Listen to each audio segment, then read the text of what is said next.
we're here for day 3 of WCG 2019 in Xi'an. My name's Chobra, here with Lyrical, and that can only mean we're here for more Dota 2. Oh, it's all happening. We got some great games. A very full crowd as they're here to cheer on the hometown crew as well. Yeah, of course. On this stage, we are on the Game Sports stage. We're going to have Newbee, of course, from China, playing up against none other than the Hippomaniacs. One of the best names in the Dota 2 series. I mean, honestly, Newbee versus Hippomaniacs also. It's both the best worlds. Yeah, we were looking over to the side as well, and just like a couple of, 10 or 20 feet that way, there's like an impromptu signing session of the entire crowd surrounded around SCCC. He's very popular here. Yeah, of course. They were setting up, and then they exited the booth, and the crowd just suddenly migrated over to where he was, and we could just see him just kindly taking the time to greet everyone. Of course, he knew how much time he had before the game, but now players getting ready to enter the stage. Starting with the knockout stage, we are in best of threes, and we had the first semifinal going on. It started earlier today, I believe, still going on. Yeah, it should be. Haven't gotten an update yet, but that's going on simultaneously, so we'll see who gets to get through, and of course, the losers of both matches will go to a third place match because the prizing stops at third place. All very, very well and good to make it to the playoffs, but at the end of the day, you still got to win a couple matches to get into the money. And I think that this is one of those tournaments, again, we've talked about it over and over again, a lot of these teams looking for a little bit of redemption at the end of the season. You need to make sure that they're getting something out of the year, at the very least, if they didn't make it to TI like these two teams, unfortunately. But I'm excited for the matchup. It should be good today. A lot of high-quality Dota and a best of 3. We're finally in the best of 3s. Yeah, we had best of 1s throughout the group stage for the round robins. So we had some quick games here and there. We had a bloodbath yesterday. Of course, that one featuring the Hippomaniacs. But now in a best of 3, things should change a little bit more caution, I'm sure. And, of course, some changes from game 1 to 2 and hopefully 3. Yeah, I want to see it go to the full 3 games between these two teams. Hippomaniacs, to me, really stood out as just, not willing to back down. They kept running at Team Germany. I love to see it, and I hope that we see something similar. Newbee has often been called a team that sort of mirrors what Western teams do as opposed to what the more Chinese meta is. That could because, particularly during that TI7 run and leading up to it, they were at so many more tournaments. They had that international experience. All right, well, we'll take a look at how the tournament's been playing out so far. If you're just tuning in for the weekend, this is at WCG 2019. For Dota 2, we had 8 teams, and they played a round robin to get to the knockout stage, which starts today. So the top 4 teams have moved on to the knockout stage. If there were any ties, it was decided with the head-to-head matchup record, which there was indeed. So CDEC was tied with the Hippomaniacs for 3rd and 4th place, but CDEC beat them in that round robin, so they got to go into 3rd, and Hippomaniacs now facing against Newbee as the 4th place team. And you can see right here as well, because of the way that the seeding worked out after the tiebreakers, CDEC actually move up to that 3rd place spot, which is why it's Newbee versus Hippomaniacs and not CDEC versus Hippomaniacs, which might have been a little bit of a weird one, having the 2 China teams meet already at that early round. But it does mean that now we're set up for a 4v1 as far as placement is concerned versus the Hippomaniacs and Newbee. Yeah, and of course, Signal Ultra, actually, we didn't get to talk about them too much throughout our broadcast because they weren't featured on our stream, but they're taking over that 2nd place, so I'm interested to see how that turns out between them and CDC. I haven't seen them play. I've literally never seen this team play before. Yeah, we have a couple of their records, but we don't know what's going on. But I believe they beat CDC in the round robin as well, so if they can beat them again in the best of 3, that should be an intense final regardless of who moves on from this stage. Absolutely, and a couple of teams that are players that some people might be familiar with from there. Nando, a very well-known Southeast Asian player. I'm excited to see how that team works out, but also just in terms of this match in particular, there's some cool matchups. We've talked about Saberlight a lot. He was, to me, one of the standout players in the TI9 qualifiers leading up for Hippomaniacs. I think that he's going to be a standout player, and then obviously on the other side, SCCC. Yesterday, we saw the Invoker from him. Maybe we get a little Kid Invoker action in here. Oh, that would be pretty fun. Yeah, the timing lines up perfectly for this matchup. But all in all, let's talk about Newbee a little bit. 7-0 in the round robin. Not the record that I think a lot of people were expecting. I literally came in day 1 and I was like, Chobra, Newbee, these guys, they ain't got nothing. They're not going to do it. Boy, was I wrong. I was really impressed with them. Yeah. It looked like it was just an entirely new team, and it does look like, as we can see right here, the bracket that was set up, they are coming in at that top spot and looking to take down Hippomaniacs day number 1. I mean, we're just covering all this because we just want to get into the games, Lyrical. We've already covered the basics. We've covered the rules. Going into the best of 3. The finals also will be a best of 3. So those of you wondering, it's going to be best of 3 throughout this. And the 3rd place match will be happening later this evening in Chinese Central Time. So stay tuned for that if you want to find out who gets that third place prize pool. Absolutely. And you know, the interesting thing about this, again, you talked about 0 prize pool and then 20K, 40K. This match is either double the amount of winnings that the other team is going to get, the loser, or infinitely more money because they'll have 0. So kind of a big match for $40,000, just one best of 3. It's crazy. Yeah, and you talked about the whole redemption factor. I mean, of course, there's a little bit of rep involved, but also to take home some of that prize pool. I mean, you got to this stage, you got it to the knockout stage now. You just have to win one more match to make sure that you're making whatever amount of money that you want, and then you go into the finals and potentially go all the way up to the $80,000. Yeah, definitely, and that's something that these teams are going to be looking to do.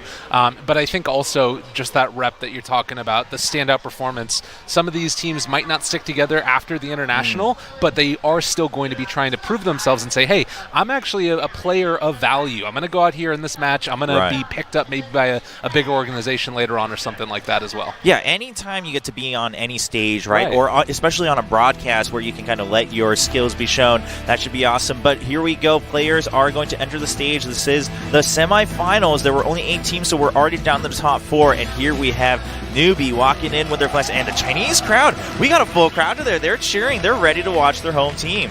I think that they're cheering for Hippomaniacs, actually. Oh, yeah? Okay. Yeah, that's what. No, they're not. They're definitely cheering for the China crowd. Trading off the flags. Going to give a little bit of the handshakes as well and get themselves into the booths. Excited for this matchup, I'm sure. Yeah, and I just love this matchup as well. Just kind of the stories and the comparison you can have between the two teams, right? And the players that they each have. Of course, Newbee, a very reputable organization in terms of how they've done throughout DOTA, and they've been around for quite some time. Of course, some of their players have been around for very long, whereas the Hippomaniacs, they've been together for a little bit, but the team really making a splash in those EU qualifiers. Definitely. That was the standout performance from them. They've been around throughout the season trying to make it through, but this is one of the big issues with both of these teams. They're not bad, and that's not the reason you haven't seen them at good big tournaments. It's that the two regions that these two teams come from are the strongest regions in Dota right now as far as intra-regional competition. There's so many good teams in China, and there's so many good teams in Europe. It's hard to break through. What are you saying about the Americas, man? They suck right now. It's pretty bad. Wow, I did set that up. I did not think we were going to go that far, but all right. Hey, man, I got to keep it real sometimes. It's been a rough year for North American Dota. All right. Well, let's focus on these two teams and in these two regions. It is China versus Europe. Hippomaniacs making it through for WCG, and now already in the top 4. They win this. I mean, not only are they beating Newbee, they're going to a grand final of a tournament, an international tournament, and they're already securing $80,000 or that's a lot. $40,000 $40K, yeah. I keep bumping it up. I just want to give out more money, man. Yeah, I just want to give out the cash. Let's make it happen, man. But yeah, you can see it is now the weekend. The crowd has started to show up, and they want to see the Newbee team take it here in this one. I am sure. Although, again, it'd be really cool to see just a West versus East grand finals, no matter who it is that makes it there. That's always, to me, some of the most hype matchups when you are watching these tournaments in China. Absolutely. And, something else to note is that there's so many games here at WCG 2019. So to see this game sports stage filled up to the max with a lot of these Chinese fans, we're starting to have people kind of crowd around the sides and stand alongside to watch. That just says a lot about how much they care about Dota and how much they care about Newbee as a team. Oh, definitely. Yeah, and also if you're somebody else out in the arena right now, you can come on in, still some standing room, or you could just try and run onto one of those VR games, which are probably a little bit more empty now since we got a lot of people over here. That's true. There's some cool stuff over there. There's a lot. I know you got a little bit of a glimpse of the battle bots and how that works yesterday. Dude, that was so cool. I just want to be a battle bot commentator now. That'd be sick. I want that to be at the official tournament of WCG. I was just looking around, Lyrical, and you see the crowd size difference in the standing room between being in front of Newbee and being in front of Hippomaniacs. Yeah. It's just there's really like 10 times the people crowding around the Newbee booth. It's insane. I hope we get a camera shot of that. You can kind of see it a little bit from the side angle of that shot of the Hippomaniacs angle, but it does look like we're getting ready to go into this game number 1 draft. All right, best of 3. We're done with the best of 1s. We've got a series on our hands, and right now it's going to be Hippomaniacs around Radiant versus Newbee on Dire. So right off the bat, the big things to be watching for, we didn't get a chance to watch these teams play on the land, but I think that it has kind of looked like there's more individual metas based upon what these teams like to play. Mars taken out, that was first pick, if I'm not mistaken, in the previous game that we watched yesterday of Germany versus Hippomaniacs. Yeah, we saw Mars in both games that we covered on our streams yesterday, Lyrical, and so a Newbie clearly doing their research up against Hippomaniacs, just taking that out, not leaving it up to chance. It's kind of this weird phenomenon that happens where in the last patch, there were a bunch of very, very strong offlaners, and Mars was kind of like that fourth or fifth one that you would see picked up. All of a sudden, the patch comes out, nerfs all the other ones, and Mars gets a little bump up there in his spot. Yeah, we're seeing the Spiritbreaker being banned out as well. Hippomaniacs had picked up that hero in the best of one during the round robin against Newbee. Newbee did end up winning, but it seems like they just didn't want to leave that one open either. So kind of interesting banning out the Lina here. Not a hero that we tend to see in the first phase.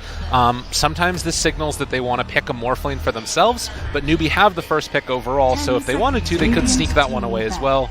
Now banning out that Omni, or they could take out the other counters that oftentimes get paired together with the Morphling, if that's the way that Hippomaniacs want to run. All right, of course we saw how deadly Morphling can be right as we started the tournament earlier on 2 days ago. Haven't seen it as much afterwards, probably for good reason. Now waiting on that third ban from Hippomaniacs. Take the Centaur out of the pool, so more offlaners. Not wanting to give away those, or maybe they're just recognizing that they think Awin is a limited hero pool, possibly. Could be one of the things that they're looking at. All right, well, Newbee kicking it off with Bane. I believe that's similar to how they opened up against Hippomaniacs prior, and Treant right away. So both teams knowing what they want to go with. All right. The Phoenix. So I guess this is the idea now of just going for straight-out team fight. It's kind of a cool answer against the Bane. Bane oftentimes seen as a lane bully, somebody that can set up kills in the later stages of the game. But the other thing that Bane kind of has as a bit of a weakness is that he doesn't bring a lot to a team fight.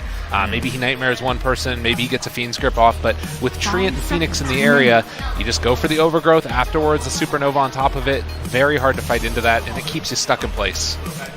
All right, Hippomaniacs coming in with that in mind. Newbee answers with Sand King.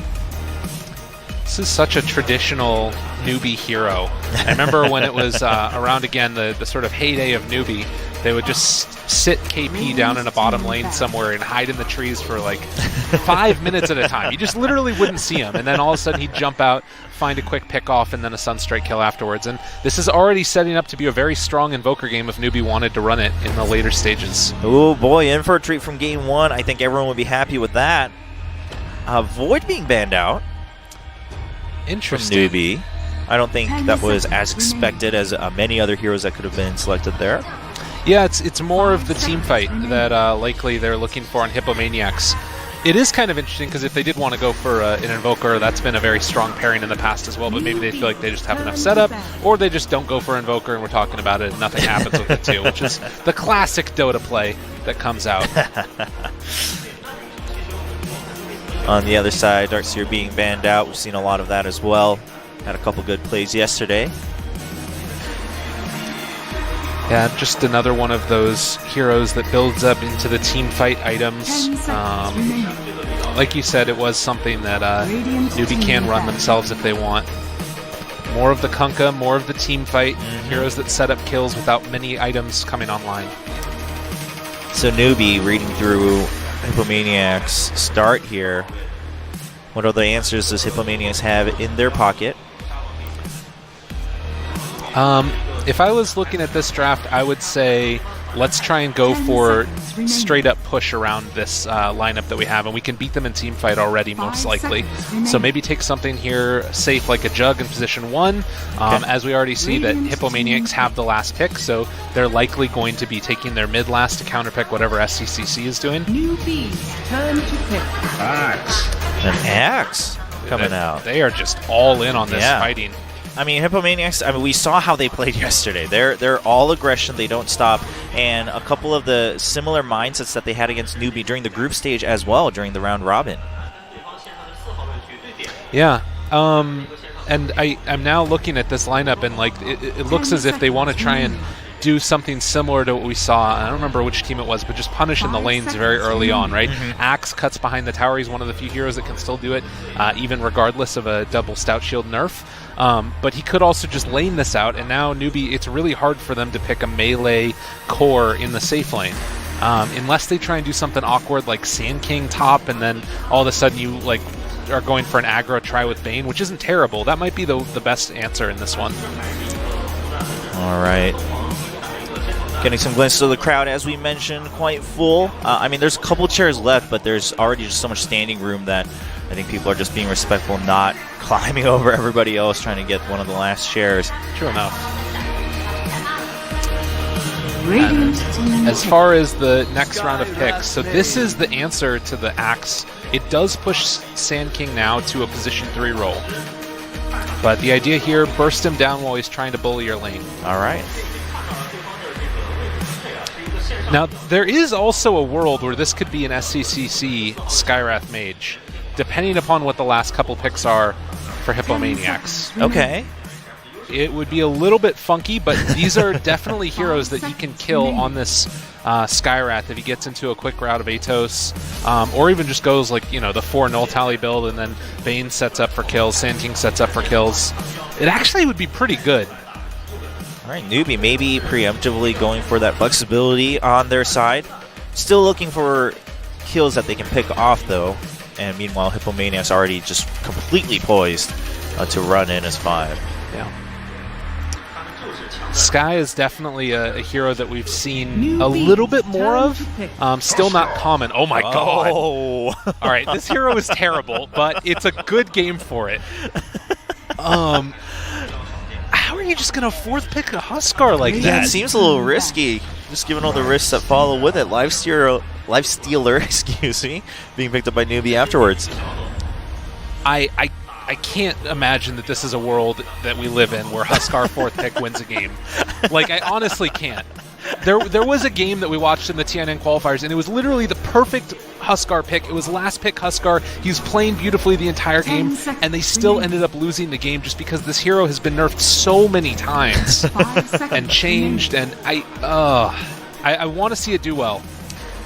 Well, we can always hope. That's right. We can always hope. I mean, Hippomaniacs, I mean, they have the aggression for it. Yeah, right? Yeah, that's for sure. They're not a team that's gonna pick a hero and then be like, maybe we want to play it a little bit passive. Maybe we're a little scared. We definitely haven't seen that from them. So that's not the issue. But the issue might just be the hero. Yeah, and it fits within the theme of the draft, too, of just keep the aggression rolling. Axe gets a Blink Dagger early, starts running around the map, getting kills. He might even pick up a Vanguard and try and like farm up Ancients or something like that, because normally you would have some other hero that farms the Ancients. That's really going to be the Axe in this game. Maybe even Phoenix stays by him and then can Sunray on top to make sure he's topped off afterwards. Like, there's lots of ways to make that work, but this Lifestealer pick is super solid here. If he's able to get on top of that Huskar gets chewed. Particularly because there was a buff a patch or 2 back where Lifestealer deals the maximum amount of lifesteal damage regardless of how much HP the hero has less. So he's gotten better versus Huskar than he even was previously. All right. Well, we're in the last bands. Death Prophet, the last one for Hippomaniacs. Now just waiting for Newbee before we look at the 5th picks for each team. Yeah, and I mean, I don't think that you can go Invoker here anymore because I think it's just a little bit too slow to deal with the aggression that Huskar is going to be dealing. Also, I don't know what that matchup is like as far as Huskar versus Invoker mid. It doesn't sound good for Invoker. Right. Probably not taking any risks here for Newbee. Oh, the Morphling ban. That would have been pretty nifty if he switches into the Huskar and you have 2 Huskars you have to deal with. Oh. Didn't think about that. Newbee thinking ahead. Got all the young fans out today. He is mesmerized. Yeah. And he probably knows way more about Dota than I do. He's like, pick me. I want to be Invoker. Of course, a lot of excitement around Kid Voker right now. I mean, it literally just came out. We can't not talk about it, right? But yeah, last pick. I'm expecting a mid here. Probably something with high physical damage. It would be like a decent DK game. Okay. That might be an answer, but that also feels like it goes bad to Huskar. I think no matter what, you see rotations mid and try and gank this guy around the 5 to 6 minute mark. Yeah, it sounds like you can't just rely on countering it alone. Oh, that's nifty. Another hero that's very low win rate right now, but it's kind of the perfect answer. This one is actually the magical damage, but it has the built-in break to take out the Berserker's Blood from Huskar.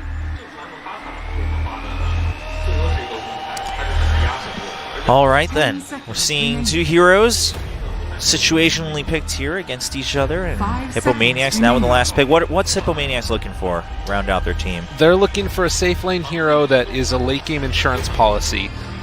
Maybe you could go for something. I can't really go Terrorblade either. There's too much magical damage. Normally it'd be like a Terrorblade, and then you're able to outscale the Lifestealer, but you don't have the damage to, or rather, you don't have the survivability on that hero. You could go like a Drow and try an all-in kind of. That might be another route to go. And then at least you still have some attack speed from Huskar once he gets broken. And another hero to get like a Hurricane Pike or something like that. Well, Hippomaniacs running through their options. Will it be a Drow? Will it be... Also, Jug is the other really good one. Well, yeah, you mentioned Jug early on as well. We'll see what their choices are. Invoker themselves. Okay, safe lane Huskar. They don't want the matchup against the Viper mid. Interesting. Oh my god, does he have the Kid Invoker? I don't think he does. He doesn't have it. I don't think he does. The heck? How could you? This is like every pub from now on. Somebody's just going to deny pick the Invoker and not have the Kid set. At least Saberlight has the Axeless Axe. There you go. Obviously making waves when it first came out. Well, we've got our teams. What are you thinking, Lyrical? I think the Invoker pick is quite strong, but of course one of the big issues with this hero is running into BKBs, and guess what? Gia on his Lifestealer has that built into his kit. I think that there are a lot of gank potentials coming out from Newbee. I think that they need to be careful about the team fights. Hippomaniacs win every team fight that they take around the 15 to 20 minute mark. If Newbee are able to survive through that and last out until Radiance is out on the Lifestealer, they win the game. That's my read on this game, at least. All right, well, Hippomaniacs, can they keep up that train of aggression that they've shown and has really won over the hearts of many people who have watched that team? Meanwhile, their opponents, Newbee, of course, the favorites at this point, running through the round robin, 7-0, undefeated at WCG 2019 so far. Ladies and gentlemen, this is the semifinal between Newbee and Hippomaniacs. Best of 3. We're going into game number 1. All right, so big things to watch for as we're heading out across the map here in this best of 3 series. How well does Invoker start off in this game? If he's able to get a decently timed Midas, that's something else to watch for.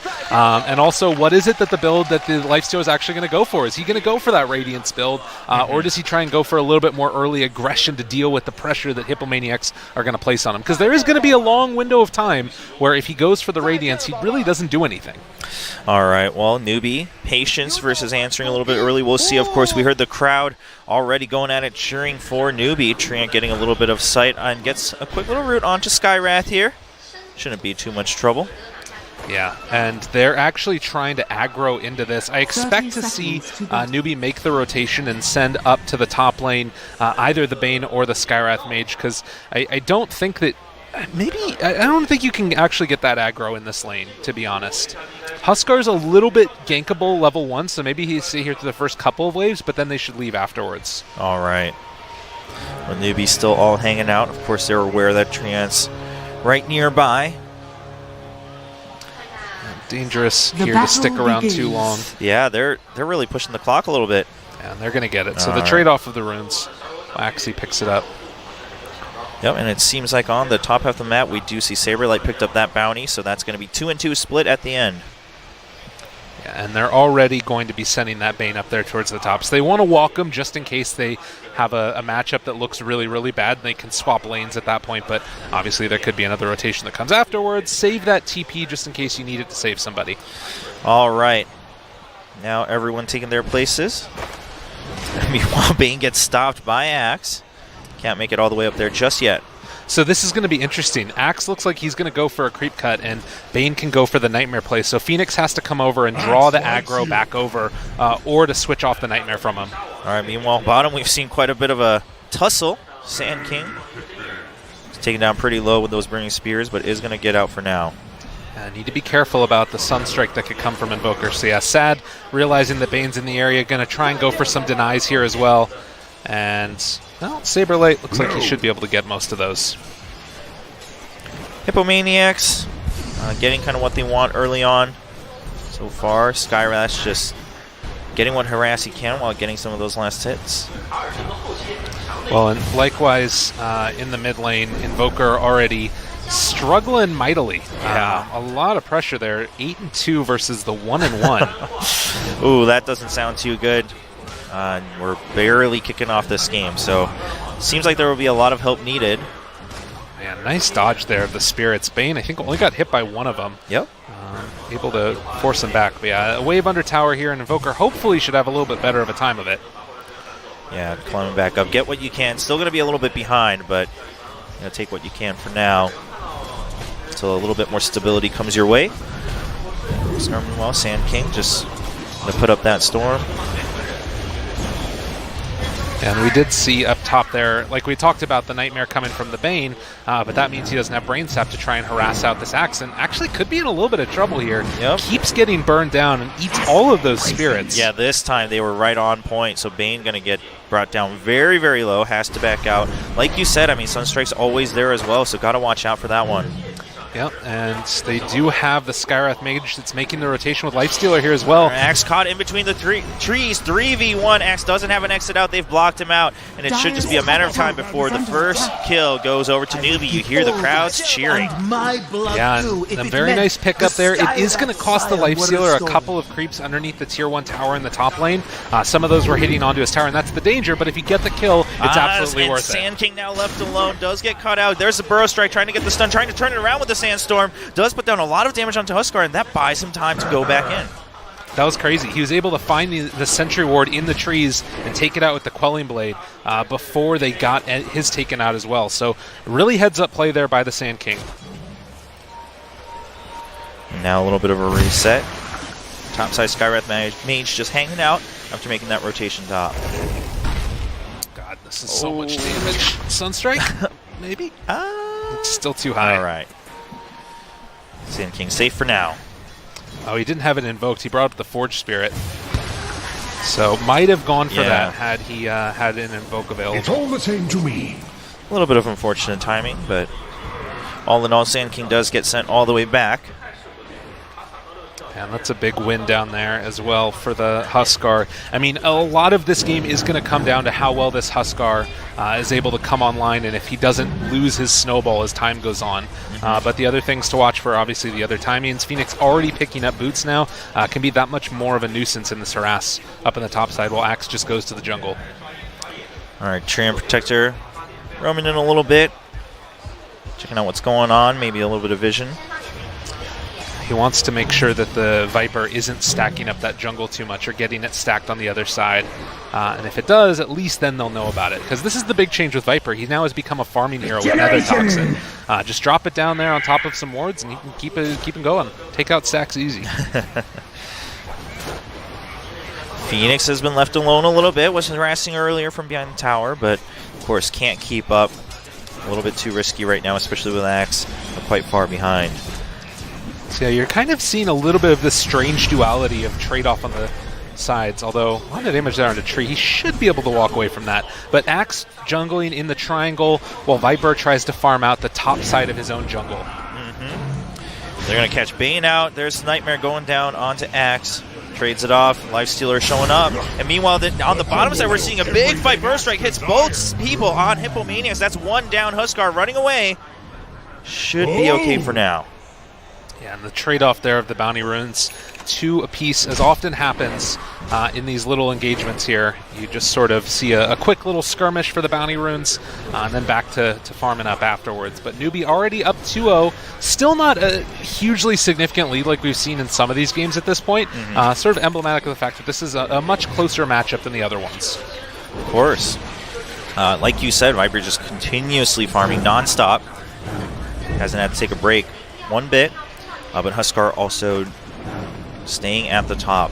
Radiant's bottom tower is under attack. That's just because you can't really come and contest the Huskar at all. Oh, good move there. Nice juke.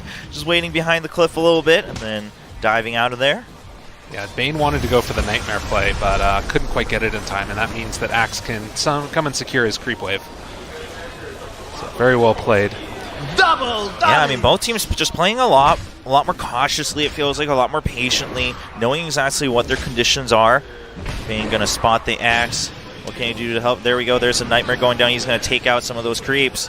And Skywrath Mage actually showing up. A lot of people.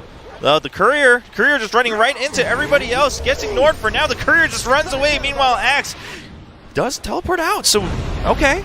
I mean, they could have gotten Courier, they could have gotten Axe, but they ended up getting another, unfortunately. Yeah. But that's the danger of using the Bane Nightmare so early. Very few disables to break TPs at this point in game. Hippomaniacs does get out of that one without too much damage. And already Supreme off to a pretty decent start after the rough couple of waves there at the beginning. Once he gets his Forge Spirits up, it's much easier. Also that Alacrity. So level 7, decent chunk of the way towards his Midas. Alright, Ward gets spotted. And Bane now roaming back up top. Skywrath Mage sticking to the top side of the map, given all the movement that they've been seeing, which has Sand King quite a bit alone. And it looks like, therefore, Skywrath Mage going down bottom. Actually, because Sand King was brought down so low, is the tick going to be enough? It is! We're going to see a kill going over to Senny, who had rotated down. So that was a lot of burn damage coming in from both the Huskar and the Phoenix. They're looking for another one. Just zoning them out. Treant, of course, on the side. Should anything go awry. Yeah, and a lot of vision in this area. They're going in on that Skyrim. There's a Sunray coming in. Huskar jumps in, but there's a Nightmare, and that's going to keep him at bay. Going over the cliff. Skywrath Mage goes safe. Picks up the Treant, actually, in trade. And they are the Viper comes in. Gets another kill onto Senny. So Newbee reacting quite quickly to that dive behind the tower. And a little bit of miscommunication there. I mean, the call came in, or they were able to catch him and keep him in place, but the Sunstrike was off the mark. They killed that Skywrath Mage otherwise. Is under attack. Yeah, a little bit unfortunate. Of course, the Skywrath Mage staying alive over that cliff has allowed Newbee. Oh, Viper doesn't want to go for it. Didn't see who else was there, but he was right underneath the Sentry Ward. Crazy start to this game already. But yeah, Lifestealer going for the Midas as well. So both teams trying to farm up a little bit, and it's going to be mainly upon the Viper and the Huskar to be the ones making moves. Yeah, we're going to see a bit of a duel between Lifestealer and Axe. Both sides just backing off. Don't want to take that risk just yet. He missed the dunk on the Lifestealer there, so went on cooldown, couldn't finish him off. A lucky break for the Lifestealer as the Sunstrike didn't quite bring him low enough. So again, very, very close match already as both of the team's real carries are getting towards those Hand of Midases. Yeah, once those Midas come through, of course, both sides going to start farming up a Storm, and we'll see who makes the right move. Hippomaniacs, are we still looking for Hippomaniacs to kind of make that aggressive move that they've been doing pretty much every game? It seems like that's the way that they want to play. And particularly you saw down there bottom getting aggro early on. You got to wait for the level 6s on the supports. That's very important. That's a long way away for this tree. Just almost level 4 right now. Yeah, it has been a little bit tough. There's a Root coming down onto Invoker. Gets brought down quite low. Viper not committing all the way. Meanwhile, topside, we're seeing Newbee jumping in right in front of the tower. Takes down Saberlight. Yeah, and it's extra vision that they're placed down up on the high ground where they find the tree, too. There's the Nightmare onto tree, and now everybody converging. That's 4 people. Silence doesn't have an exit out. There's the Burrow Strike in, and the kill is going to go to Bane. So another pickup there, set up by the vision, placed on the high ground. Sort of a similar thing that allowed Skywrath Mage to get out earlier on as well, having their vision up on their own high ground as well. And meanwhile, Huskar jumps in with the life break. It's 2v1. Phoenix comes in to help. The Sunstrike going to hit right on the exit, and Sand King goes down. Well played. So Radiant's not top taking tower anything is under away, attack. not giving up any time. Hippomaniacs respond. Tree is going to come over and try and take down this ward. Does get it taken away. No, it was actually eaten by the lifestealer. Yeah, it gets traded back. So now Treant still not safe. Doesn't have an answer. Just hanging out, trying to make sure that the lifestealer doesn't get too out of control. Axe does show up. Are they going to go in on this? They seem like they were a little bit not communicating. This timing traded off, but probably not the best commitment right now, especially with the Bane able to come right back in. So neither of them have Quelling Blades. They know that ward is up there, but they can't get it. So they're just sitting around, and Lifestealer keeps on saying, if you go up there, we're going to take yours away as well. Weird little mind games, but Huskar gets caught out once again. The Skywrath Mage comes in. Life breaks onto the creep to get out of range. Still taking a lot of damage. Ticks down. Eventually, SECC will take him down. Very nice idea there. Oh, they do manage to get the Observer Ward taken out finally. But yeah, really heads-up play from the Huskar to try and get out, but unfortunately had already taken too much damage. Dire's middle tower is under attack. Yeah, Viper obviously able to just pummel him down. The Skywrath Mage damage wasn't the biggest concern at that fight. Radiant's Should bottom change tower now that is he under has his attack. armlet up and online. Obviously one of the key items that Huskar needs to really start staying survivable in these fights. Oftentimes you'll see just an armlet and then running into Roche was the old play that they would do. But now probably just going to try and take down the outer tier 1 towers with it. Yeah, so 7 kills in favor of Newbee, only 2 for Hippomaniacs, but not that great of a gold lead just yet. No. The thing I will say is that this is around the time where Hippomaniacs want to make things happen, but they have to deal with this big bad Viper who's kind of getting a little bit dangerous for all of the heroes. They're out of Atos, very strong for finding initiations, and they are going to be able to trade off towers that are on, really accelerating that Lifestealer's farm. Actually, he's going to be going back for an armlet. So this is what I was talking about, where if he goes for the Radiance, there's that timing window where things are vulnerable, but now that's not going to exist. All right, so Newbee making sure that they don't leave anything to chance. The Sand King is going to get caught. There's a life break, and there's a Spur Strike over, but Sunstrike comes in over the cliff, and Sand King goes down. Oh, really well done there. The Sunstrike alone might have not been enough, but popping that level 2 inner fire from the Huskar, getting that extra little bit of damage, very well played by Hippomaniacs. So Hippomaniacs getting whatever picks they can, trying to keep up and stay close in gold, but like you said, Newbee's definitely not leaving any wide openings. The window that they might have expected, not there. So Hippomaniacs has to do with what they've got on their screens right now. We got 3 people looking for that life stealer. Bane is nearby. Bane actually gets caught out first. Sunstrike comes down. It is going to barely be in range, and Curry jumps in. With that Huskar, the Nightmare goes in, but Curry still gets the kill. Life stealer coming back in. Is he going to go in for the fight? Do we have the rotations coming in from Newbee? He's actually just going in 1v3. Curry keeping up together. Viper shows up in time. They're jumping right back towards all 3 members of Hippomaniacs. Hippomaniacs has to run out, and there's Phoenix on the backside. Is going to be enough. Huskar jumps in a little too far. The break. Just going to bring him down low. Gia picks up the kill, and Newbee also getting out from the Supernova. I mean, that's the type of thing where as a Huskar, you feel like there's no way they're going to be able to kill me. I got my armlet. Phoenix is right next to me. He pops the ultimate. There's tree armor on him. But nonetheless, the sustained damage and the fact that he got broken by the Viper who came in at that last second, perfect answer. Yeah, Skywrath Mage going to show up as well. They're still going for it. The Mystic Flare comes down the Sunray just to go through the trees, but Lifestealer going to chase him all the way down. Are they going to go down onto the tree? There's the ward. In range, but they can't find him in the trees. So nice little walk away from there. I mean, the other thing, too, that was so expertly done about that Newbee play was they waited until the life break was used before they popped the Atos and ran in with the Viper, because then there's no way out for him. He can't life break away again. Yeah, they saw that move earlier, so not taking any chances. So Newbee trying to get the lead they once had again, now up at 9 kills. Gold lead still quite close. Skywrath coming in just to keep Supreme off that tower. Tier 1. Sand King was actually on standby, but not going to make anything happen. So if you remember the other game previously that Newbee played with their Invoker, they had basically at the 16, 17-minute mark Invoker with Midas and the Aghanim Scepter, and he was ready to fight. He had to be involved in one game. Part of that was because there were so many Sunstrike kill setups. Hippomaniacs hasn't been able to get as many of those, and a lot of the Sunstrike kills that they've found, it's not Invoker getting the last hit, boosting his gold. Yeah, it's always been just barely enough damage to help someone else pick it up, and even then, like you said, I think we saw maybe 2 on screen against the Sand King. So Invoker not as strong as we once saw before. Sand King gets cut out just a little bit. There's the Sunstrike coming in, and the Raid tried to help, but not going to go through. Yeah, and they do at least secure the bounty runes there, but does mean that they won't be able to take down and continue to accentuate the gold that they want to try and build up on either the Huskar or the Invoker. And you can see right now, Lifestealer, he's just brazenly walking in front of all of them. He doesn't care. There's very little he needs to be worried about, particularly when Sunstrike's on cooldown. Yeah, and Invoker gonna get caught right inside the Mystic Flare. That's goodbye to you. SCC picks up that one once again on a killing spree. It's just, it happens so quickly. And I think that, I'm not sure if he has an Aether Lens yet on the Skywrath Mage, but a lot of control, and then obviously you need a defensive item, but Invoker goes for the Midas, goes for the Agnum Scepter. That's the build as long as time has stood. Uh-oh, Axe going to run right into 3 members of Newbee, gets Burrow Strike, and is silenced out of that teleport, not going to get out. The Sunray trying to come in to help. Senny actually caught out just a little bit, trying to go for that rune, takes it out. No double damage for either side. Senny does get slowed. Everyone chasing through. There's a Supernova. But Newbee, I think, just going to go for it. They're going to break.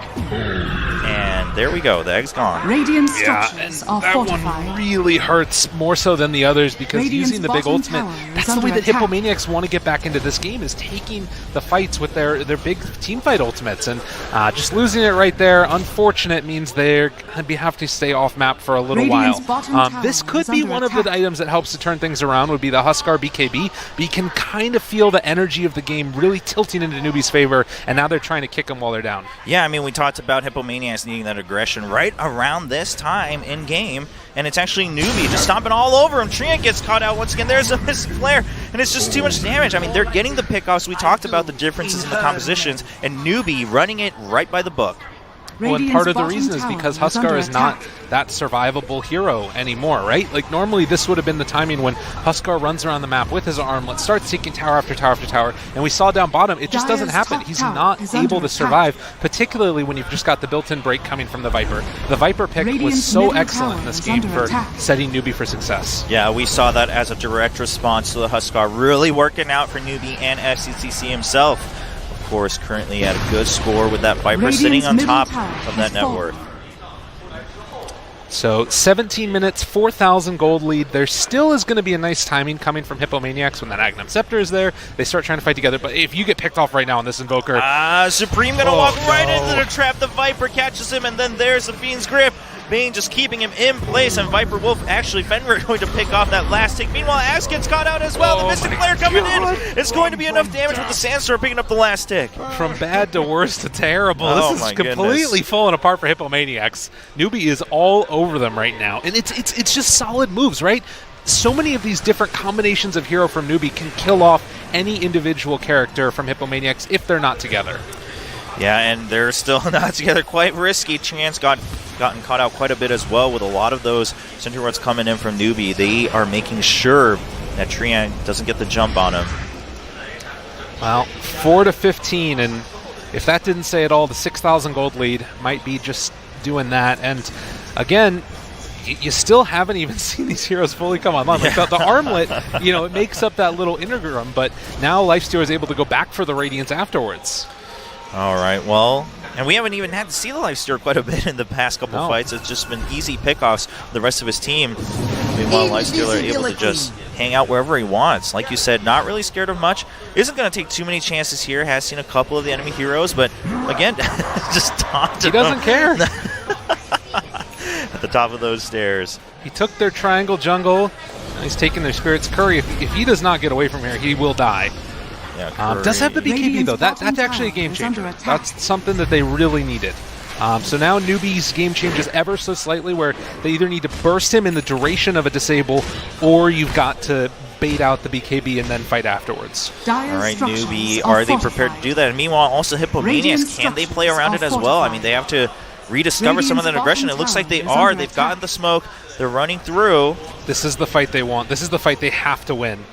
But unfortunately, they might not even get to take they it. get spotted by Sentry, so they're going to take that out. That does buy Newbee some time. And Newbee looks like on the map they should be getting out just fine. So Hippomaniacs not getting that opportunity they were desperately looking for in this game. And this is just so well played by Newbee, understanding that they can still lose a fight at this point. Just hold it back, wait for that smoke to wear off, and then eventually, if the pressure comes, they're still set up to take the fight up on the high ground. Radiant's top tower is under Meanwhile, attack. going for the bounty, and Phoenix jumps right in, gets that ace rune. Taking what you can. Sniped. Easy peasy. Yeah, good little dive there, just making sure that Newbee doesn't get everything on the map, but of course the bounty's going in favor for Newbee. Yeah. They did spot out that movement from the Lifestealer as he heads back towards the mid lane now, because still holding on to that tier 1 tower mid, so much map control they've been able to gain, and it does sort of bring up the question, okay, do we try and go for a Roche next? I think it'd be a little bit greedy from Newbee if they did do that, considering the Blink Dagger should be coming soon for Max, but they'll also have a very strong timing of that Radiance done on Lifestealer. Yeah, you talked about those timing differences, and now Newbee just getting the best of both worlds. And now it's going to be Newbee with the smoke. Coming in through, they're looking for that Huskar. There is Axe right above on the high ground, but it's not going to be enough. Huskar, you got to watch out, jumps in with Quake, but Sand King not going to get the hit. They just wanted the kill. They were just taking the risk that they needed to pick him off. The funny thing is, I don't know if it matters. They can still win a fight, like even without Epicenter at this point. They just need the burrow strike. That's the first Epicenter we've seen this game, so I don't think it's mattered quite some time. But Newbee, and I think that's why they were so confident. They caught a glimpse of him, and they decided to take the risk. If you get the kill, great. If not, just kind of back off a little bit, look for the next pick. Well, and again, they've got the BKB done on Huskar now. They just finished the Blink Dagger on Axe. So this is, again, a moment where oftentimes we've been talking Dota recently that the early game kills don't matter that much. This is a pretty significant lead at 8,000 at about 21 minutes, but it is still recoverable at this point in time in the game. If they can win a couple of big fights with these items, with their ultimates, that's a way that they can get back into it. And Hippomaniacs looking for that opportunity that you mentioned. They infested into the Golem. That's pretty nice. They will see that Golem here in mid. Hippomaniacs still looking for somebody else, something else. God, is he just going to walk into Roche? I mean, they don't want to fight the Golem right away. No, he's just scouting it out. They are just going to try to poke at the Golem a little bit, keep him at bay. But Hippomaniacs, once again, not the window they wanted, right? They were looking for a setup, and just right at that time, Newbee were aware, and they're taking their caution. If they can kill this Golem without committing too much, this is a really good fight for them. But the Skywraith Mage tries to help keep Huskar in place. There's the Burrow Strike. Nickerstep comes in. Phoenix sitting there with the Supernova. And it is going to help catch the Lifestealer. There's a stun, there's a BKB coming out for Huskar. The Sunstrike comes in, but it's still not nearly enough damage at all. The Fiend's Grip comes through. Sand King's still well alive. Everybody from Newbee still very healthy. Lifestealer just barely getting out at this point. Curry wants to get just one kill, but it's not going to happen. 4-1. The Epicenter now trying to help finish off anything, but Supreme is way out of range, runs for his life. And that's what I'm talking about. That Golem has 1900 HP. Bursting through that is fine, but afterwards they didn't have anything left in the tank to try and take it down. You have to go at that point because they committed onto the Huskar, but that's part of the reason why just infesting into a Golem, sometimes it's the best move. Yeah, I mean, that bought Newbee so much time, and of course the Supernova being used just to try to keep Lifestealer in place, but he just didn't have what it takes. No. And he got the rage off too, very importantly, as soon as he came out of there. Even when they had the control, even when they had the stuns for him, it just wasn't enough damage. All right, well, they tried for it. Barrel Strike going under the tower, and Axe is going to get caught in place. Silence does get bursted down. We're actually going to pick that one up. Sunray coming through. Looking for a quick snipe. Supreme will get on the backside, picks up Fenrir. So it is a 1-to-1 trade, and Viper now caught 1v1 against that Huskar. There's a break coming in. There's a BKB on Huskar. Meanwhile, Skywraith Mage keeps Invoker at bay, so he's not going to be able to help, but Viper has no helps as the rest of Hippomaniacs rotates in. Senny and Treant Protector coming in. Can they get the pick off? Onto Skywraith Mage. They will find him behind the cliff, and there's another life break, and that's going to be a bit of a turnaround for Hippomaniacs. Yeah, very well done. And obviously Newbee just getting a little bit too big for their britches there, but a very good recognition by Hippomaniacs. They didn't need the axe in that fight to win it because it was just a bit of an overextension. So still not amazing, but it does give them a nice little window here. 40 seconds. I don't know if in that time they are willing to take the risk of going into Roche, but you have to get some type of an objective. If you win a fight like that, you need to take advantage of every misplay that Newbee makes because they're so far ahead already. Yeah, I mean, the gold lead, there wasn't really much of a swing there. It was really just damage control if they can't move on the map. And it looks like Hippomaniacs are still a little bit too scared. And maybe rightfully so, to be honest. Yeah, I think also part of it was Huskar had TP'd into that fight, I believe, so he didn't have one available to immediately go to the Shrine and then run into Roche. Also, you don't know if, Viper is going to have buyback or what have you. But maybe not worth the risk. Yeah. Sand King just hanging out on that bounty rune, does pick it up. So again, level 19 on this Lifestealer, going back for the Manta afterwards. So he can find his way out of the tree ulti without having to use his rage. Obviously very useful to save that with the Invoker online. Invoker hitting his level 20 could make a pretty big difference as well. Cataclysm is a ridiculous amount of damage and one of the few ways that you actually can burst through a Lifestealer if you have that control, which they do. All right, well, Hippomaniacs, they still have some hope. They just have to play it correctly. But Newbee has been ahead of him all this time. Treant Protector taking out that sentry.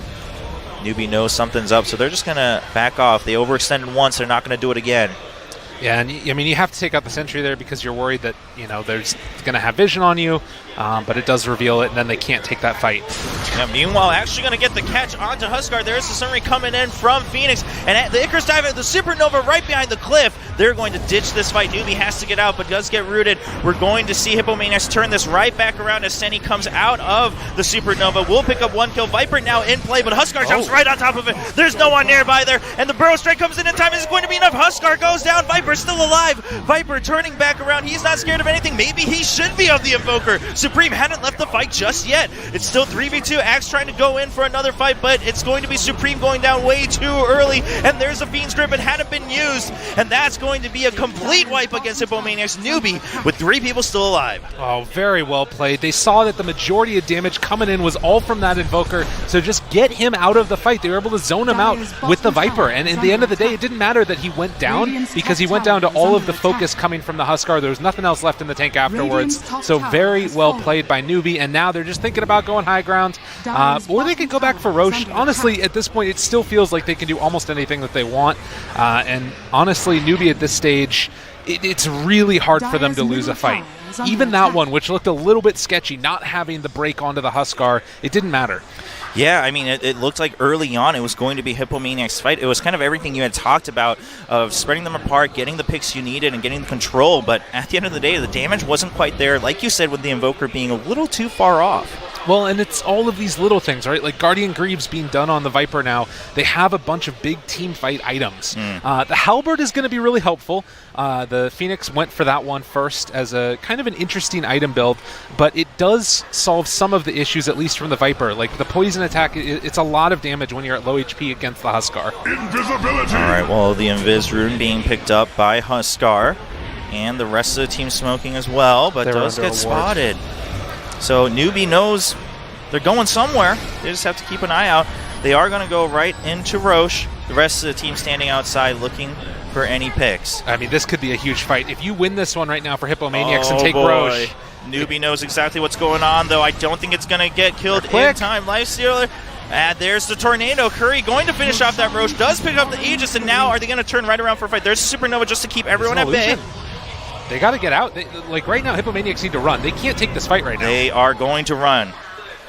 They're not going to stick to their egos. They're going to run away, but Newbee not giving up. They're actually going to catch Senny as he tries to Icarus dive out. They catch him on the edge of that high ground, and meanwhile, Huskar is he's going for the teleport. Lifestealer comes in, no way to stop it.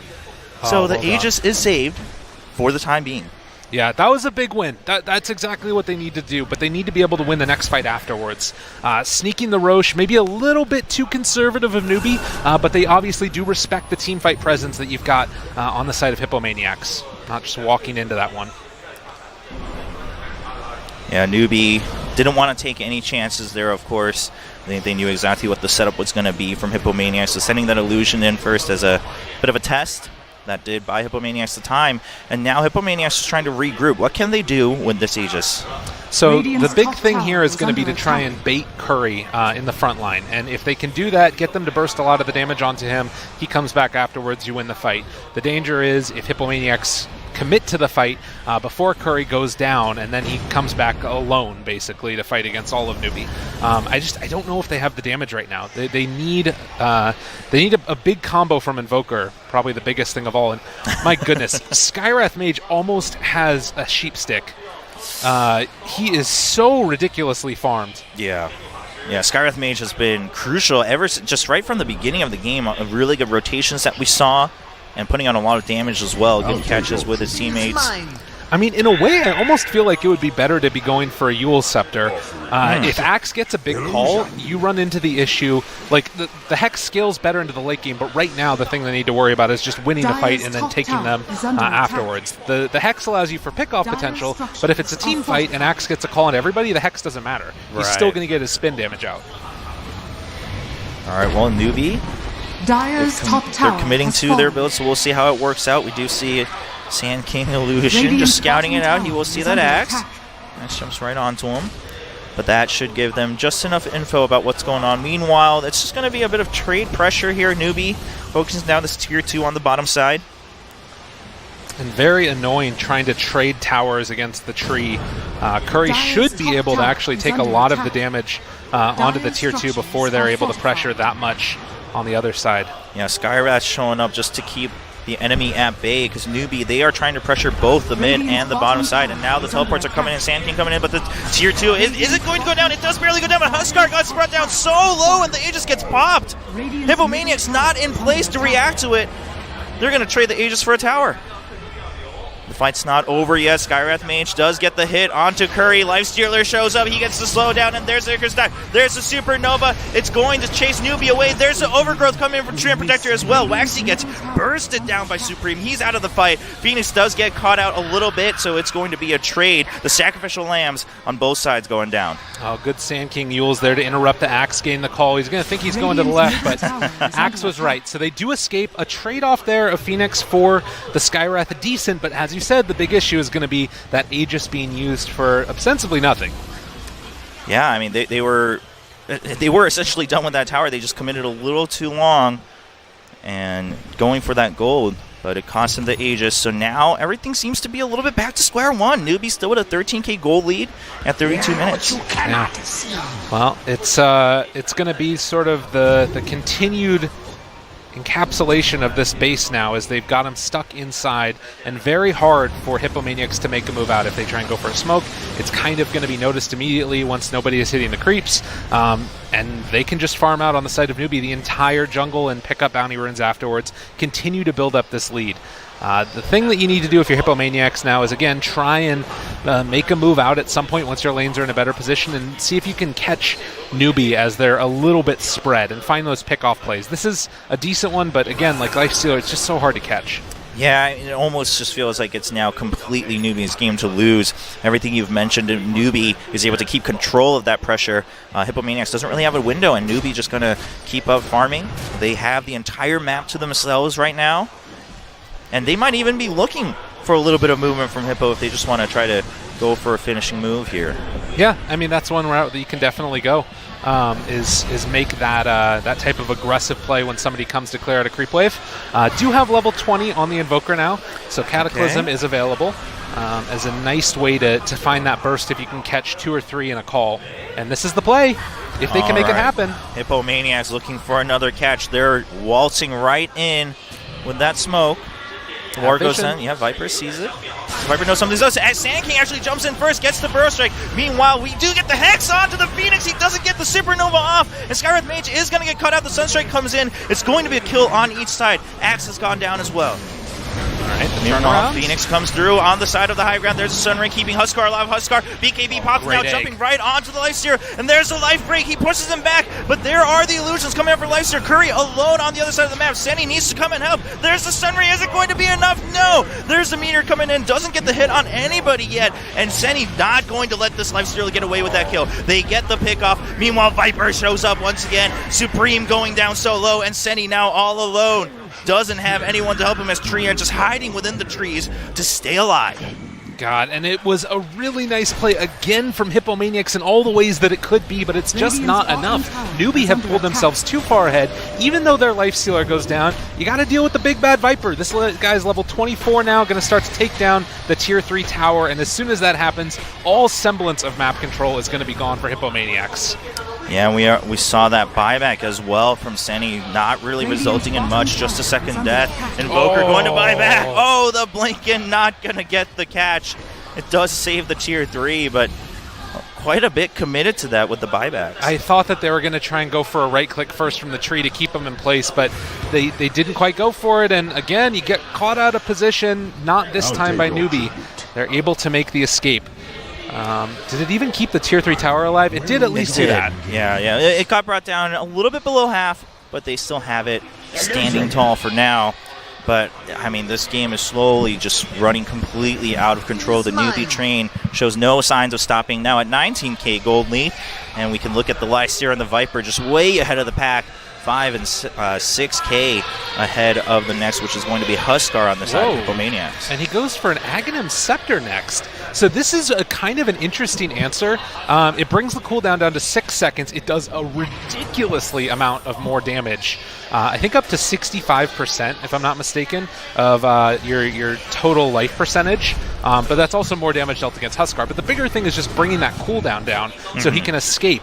The dangerous part, though, is that it doesn't help you against Fiend's Grip. It doesn't help you against a Burrow Strike.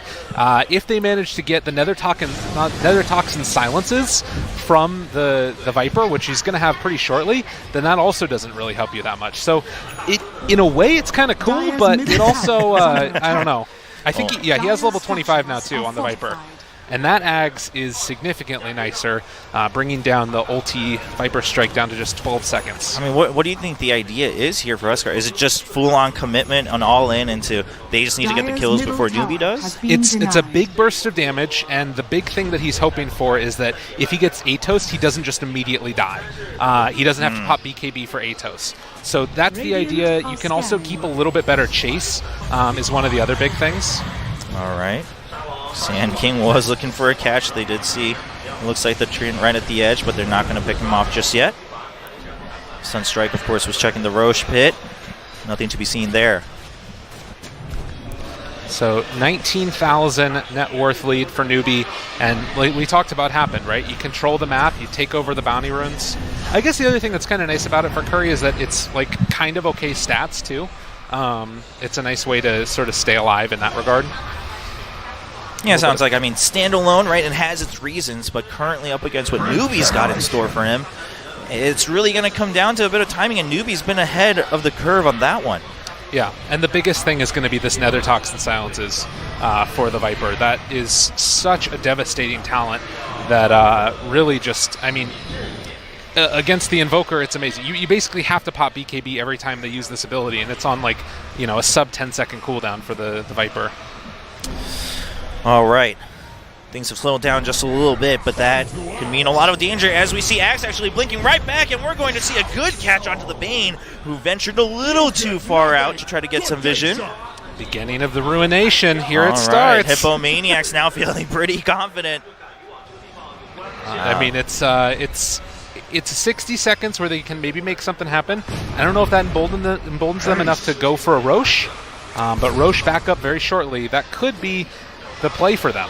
Yeah, I think they were a little bit scared. Of course, Lifesteal had teleported out from that bottom side, so they didn't want to risk it just yet. I mean, the biggest danger hasn't been Bane. Of course, he's been helpful in quite a few fights, but Treant still going to waltz ahead. Not going to get a catch just yet. They know that Lifesteal is around somewhere. Treant has the eyes on Viper. He's a little far ahead of his team. Does get the root. Put the right click onto the Viper. There's the Viper. There's a BKB from the Viper, though. He's going to walk right outside of that Sunstrike. We do see the Mystic Flare coming in. Not going to do much as Curry jumps right onto the Skywrath Mage. It's going to be a kill onto the Skywrath. Meanwhile, two buybacks on the side of Hippomaniacs as Axe and Treant were taken down from behind enemy lines. They have to come back to help. Curry just barely staying alive with that Sunray. He does get silenced. He does get caught right in between the trees. He can't get out of there. And now Lifestealer, it's your world, and they're just living in it. As you walk forward, the epicenter comes in to help, and 4 people die once again on the side of Hippomaniacs. Oh, sick plays again. Lifestealer just standing tall, not afraid of anything, and showing the usefulness of all of these different items. Mance style breaks out of the entanglement, able to get out for it afterwards, and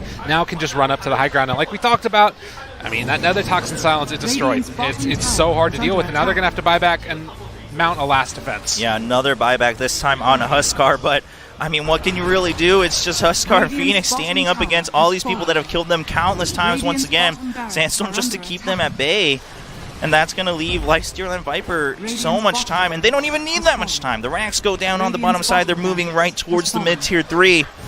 I mean, it's just everything at this point, right? Like, you've got the mischance coming from the Radiance, and then also now the blind coming from the Sand King as well with his level 25 talent. They're just so far ahead. It's like an impossibility at this point to take the fight that they need to. 40-minute mark, don't need to go for the bounty runes, go for the racks. That's a little bit more gold for them. Yeah, and they will take down 2 sets. It looks like they have their eyes on the 3rd one on the top side of the map. Radiant's top tower I'm going to take this one down. Hippomaniacs hoping for one last gasp at a bit of a team fight when everybody respawns, as they do still hold the glyph. Yeah, but I mean, the team fights just haven't been working out. The few kills they've gotten have been those picks. But Newbee not giving them that window. I mean, it was Bane barely getting caught out, and even that they couldn't turn around. The 3rd set of racks just going to go down with everybody watching on the side of Hippomaniacs. Curry now just getting out of that Nightmare and coming through. There's Ziggurat with the Supernova, but Sand King strikes first onto the Huskar. He's hexed between the Mystic Flare. He barely gets out. He doesn't want to turn around just yet. He's too low. There's the BKB buff and the life break to turn it around. Phoenix comes in to help with the damage, but is it enough? No, Lifestealer's still alive, and there's the epicenter coming through. Newbee with 4 instant kills against Hippomaniacs, and that's going to be the GG. Oh, sick plays there again. And you saw, like, trying to heal back up with the Phoenix, gets silenced by the Viper, doesn't have any ability to heal them back up afterwards, and Hippomaniacs, they played some decent Dota in the early games, but it felt like Newbee just outmaneuvered them as the game went later and later and later. Yeah, it seemed like Newbee just knew exactly what the game plan was, and not just in theory, but in execution as well, coming from Hippomaniacs. They were prepared for everything.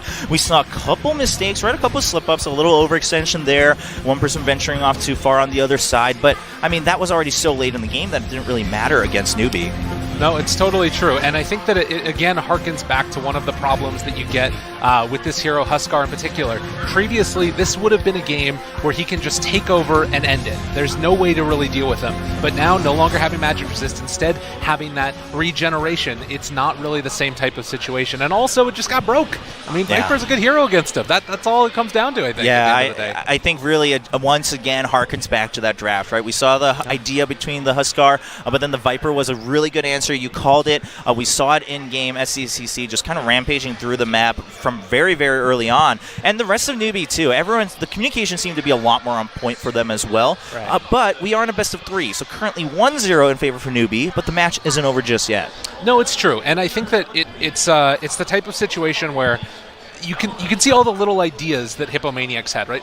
Rushing the Vanguard there early for the axe, that way he can get involved and farm up to his next item, but that didn't really work in concert with the rest of the team wanting to fight immediately. Mm-hmm. So it's like kind of desperate ideas in that way. So I want to see them come either with like a full all-in type of play in game number 2, or possibly go for a little bit more of the late game. Yeah, it was a bit of a shame. I mean, I think that's been the charm of Hippomaniacs before, but I guess when you're going up against Newbee, who's 7-0 so far, they've beaten you once at the round robin, and then you see them reacting in the draft as well. So that's been a little tough. We'll take a look at some of these highlights in game 1 before we jump into game 2. Of course, the player is taking a quick break, but it should be a Newbee reel, right? It should be Newbee going through. We'll take a look right now.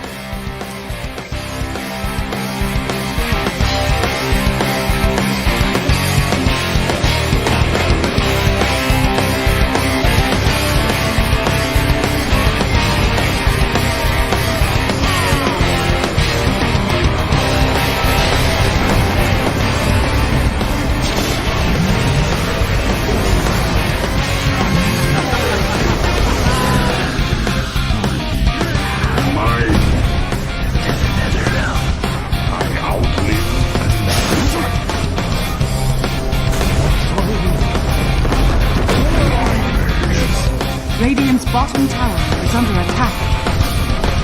Radiant's bottom tower is Dire's top tower is falling. Radiant's middle tower is under attack.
Welcome back to the new WCG 2019 held here in Xi'an, China. My name's Cherber, here with Lyrical, and we just witnessed quite a game from Newbee up against Hippomaniacs. It was awesome. It was really cool to watch. They basically just came in, did whatever they wanted, and owned. It was beautiful Dota. Yeah, I mean, it was really well played, right? We kept mentioning, you were mentioning a lot of the ideas that Hippomaniacs had and the windows they needed to catch, and every time you mentioned it, Newbee seemed to just listen to you and react almost. That's not the case. Plugged into their speakers, exackly. That's what's just going so on we're here. clear. And even if it was, it wouldn't be the right language that they want to be plugged into. Yeah, so. that's true. That would have been the problem. No, it just looked like they understood the game fully. Like they understood all of the timings that Hippomaniacs had to hit, and then they were sort of playing around that. Like getting the Midas early, it was enough that his just sort of natural kit as the late game, but then that armlet was the thing that sort of took him over the edge, and then he could go back for the big items. Yeah, and you know, of course, it was Jaja on that lifestealer, but it just seemed like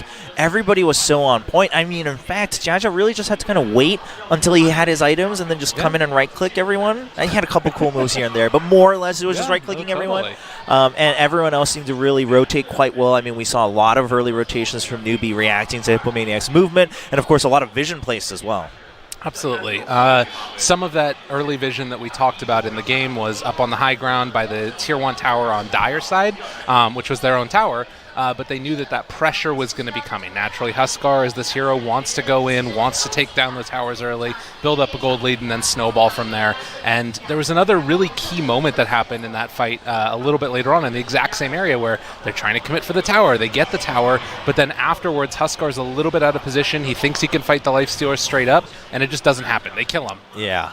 We saw a lot of those moments where it's like, all right, now that a lot of these abilities or items have been used, I can go in and 1v1 this lifestealer. And I was like, can you though? Like, I don't know. That damage really isn't happening. Yeah. And then Newbee, his teammates come through, and Jaja is able to stay alive while Huskar doesn't really have as much support coming in from his teammates. And again, not to their fault. It's just that they started getting quite starved. Even early on, I mean, that Treant Protector took forever to get online and be able to kind of be of assistance in any team fight. Yeah, it's true. And that's the lineup that you first to, right? You first to the tree, you first to the Phoenix. And that's naturally going to be a team fight oriented lineup, and then you put like this big bad carry that's behind him ready to fight. And I don't know if like you needed to take that Huskar right there. I think that even if you take the Death Prophet at that point, which was it got banned out afterwards, you still probably get the Huskar in the last phase. Yeah, I mean, I don't think anyone was really contesting for that Huskar. No. So, I mean, I understand the idea behind it because it's a flexible pick. Death Prophet really isn't. So it means that you might have a worse matchup. Right. But I think that more so that what you should be concerned about than, you know, what that individual matchup looks like, get the strat that you want first and foremost. Don't worry as much about what they're doing. Yeah, I mean, looking back at it, I see your point, right? Huskar being picked up fourth for Hippomaniacs. And you mentioned, like, okay, some things have been taken out, and maybe it's a good pick, but then the Viper shows up out of nowhere, and Newbee still had something in their pocket. So Newbee was very well prepared in the draft. We are going into draft for game number 2. Again, it's a best of 3. So Newbee just looking for one more win before they go into the grand finals here at WCG in Xi'an. Just to note, if you haven't been able to catch the other stream or you haven't really been able to stay updated through other means, the other semifinal has ended. It went to a full 3, and it's actually Signal Ultra taking that win 2-1 over CDEC. Spoiler alert, my goodness gracious, it's happening. Signal, they're doing it. I am very impressed with this squad. I think that Nando is going to be the standout player. I sort of walked behind them because they're playing out in the open out here. Right. And I saw that he was playing Naga Siren. Yep. Which was a pretty strong pick, I think, in that particular game, but it also signals the way that they want to play, which is all behind Nando, everything for Nando, give him what he needs to win. And here we are in our draft here in Game 2. Can Newbee close it out 2-0, or are Hippomaniacs going to take a cue from Signal Ultra and also go for the reverse here in this best of 3? We're about to find out. They do ban out the tree first overall, respecting the strength of that hero. It's very annoying to play against when you're trying to just snowball down lanes. You get the armor on it, all of a sudden you can't fight, and it makes lanes that would otherwise be worse not as good. The thing that we can mention again is Hippomaniacs' last pick, the second time. This time they're on the dire side. I wouldn't be surprised to see them try and run something like a Medusa strat or one of those others, farm the triangle heroes, wait to the later game. I think that once you take that tree out of the mix, the early game aggression is much less palatable. All right, well, we'll find out. Newbee still paying respect to that Mars and the Spirit Breaker from Hippomaniacs, so not taking any chances there. Meanwhile, on the other side for Hippomaniacs, it's going to be some similar bans here with Lena, the last one in this first phase. And the other thing, just again, to go back to that point about the drafting in the last game, not to harp on it, but if you remember, Hippomaniacs in that game had a last pick also. If they take Death Prophet 4th and then leave open their last pick, they don't get a counter pick of Viper. It's something else mid. Like they wouldn't have had that hard counter. But regardless, we're in the game number 2 now, and Venge first overall. All right, Newbee switching things up a little bit. It's going to be that Venge. This was another one of the heroes that had the lowest win rate throughout all of the TI9 qualifiers. You know what? They're just bringing it all back. They're just bringing it back as we see Doom and then Crystal Maiden coming out for Hippomaniacs. Very cool. I mean, entirely different cast of characters in this game number 2. Absolutely. I mean, we're not seeing any similarities here. CM was the pickup for Signal Ultra in the 2 games they won as they try to bring back that series against CDEC. Oh, man. And I'm already seeing some strength come out here from Newbee. Single target, strong laning stuns. Venge has been buffed a couple of times recently. I guess not recently, but it feels recent because we haven't seen her that often. Where the cooldown on Magic Missile has gone lower and lower and lower. I still think that you're going to probably want to max out the Wave of Terror just to get the extra physical damage out there and the lowering the armor.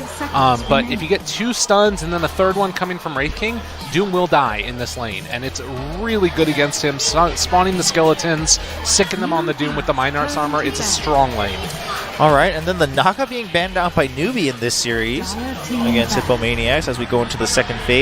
Morphling out as well, and now on the other side, Hippomaniacs after that AA ban, what are they going to look to take out? I still like the idea of running a Medusa strat. I think you can take that in the 4th or 5th for Hippo if they wanted to do it. Okay. If the next couple of picks will illuminate what else they want to run here. But another hero that just seems to make sense with this lineup would be a Grimstroke. It's a little bit sketchy because you don't really want to like fully commit with, you know, a Doom onto a Wraith King or even a double Doom onto the Wraith King, which can sometimes be a little bit more valuable. But the hero just, it naturally fits with what Hippomaniacs is doing. All right, well, we'll find out. Hippomaniacs quite careful this time around. The DP ban once again from Hippomaniacs.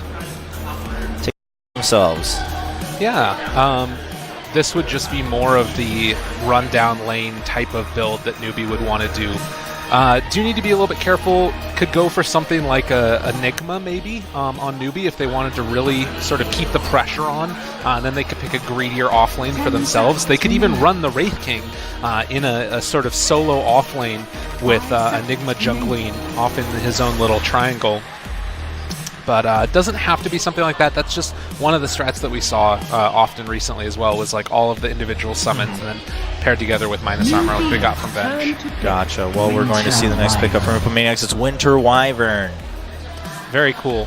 So I think that Hippomaniacs are reading this game really well. Newbee wanting to run minus armor strat with Vengeful Spirit. Also, Skeletons turned against their master. Throwing out a Winter's Curse could be very nice. And then the biggest thing that Winter Wyvern brings to the table, since it's likely going to be played, I'm assuming here in the position, both of these supports might end up being a 4.5. Okay. But you can just have ridiculously good D-push. That's the thing that's nice about it. Meanwhile, Earth Spirit coming out from Newbee. So, could go back for the Darkseer with that available for Newbee. That could be a very strong lane and sometimes can punish the Wyvern and the CM. While Wyvern can be a strong laner, she struggles against that early pressure. And now we have a Tidehunter.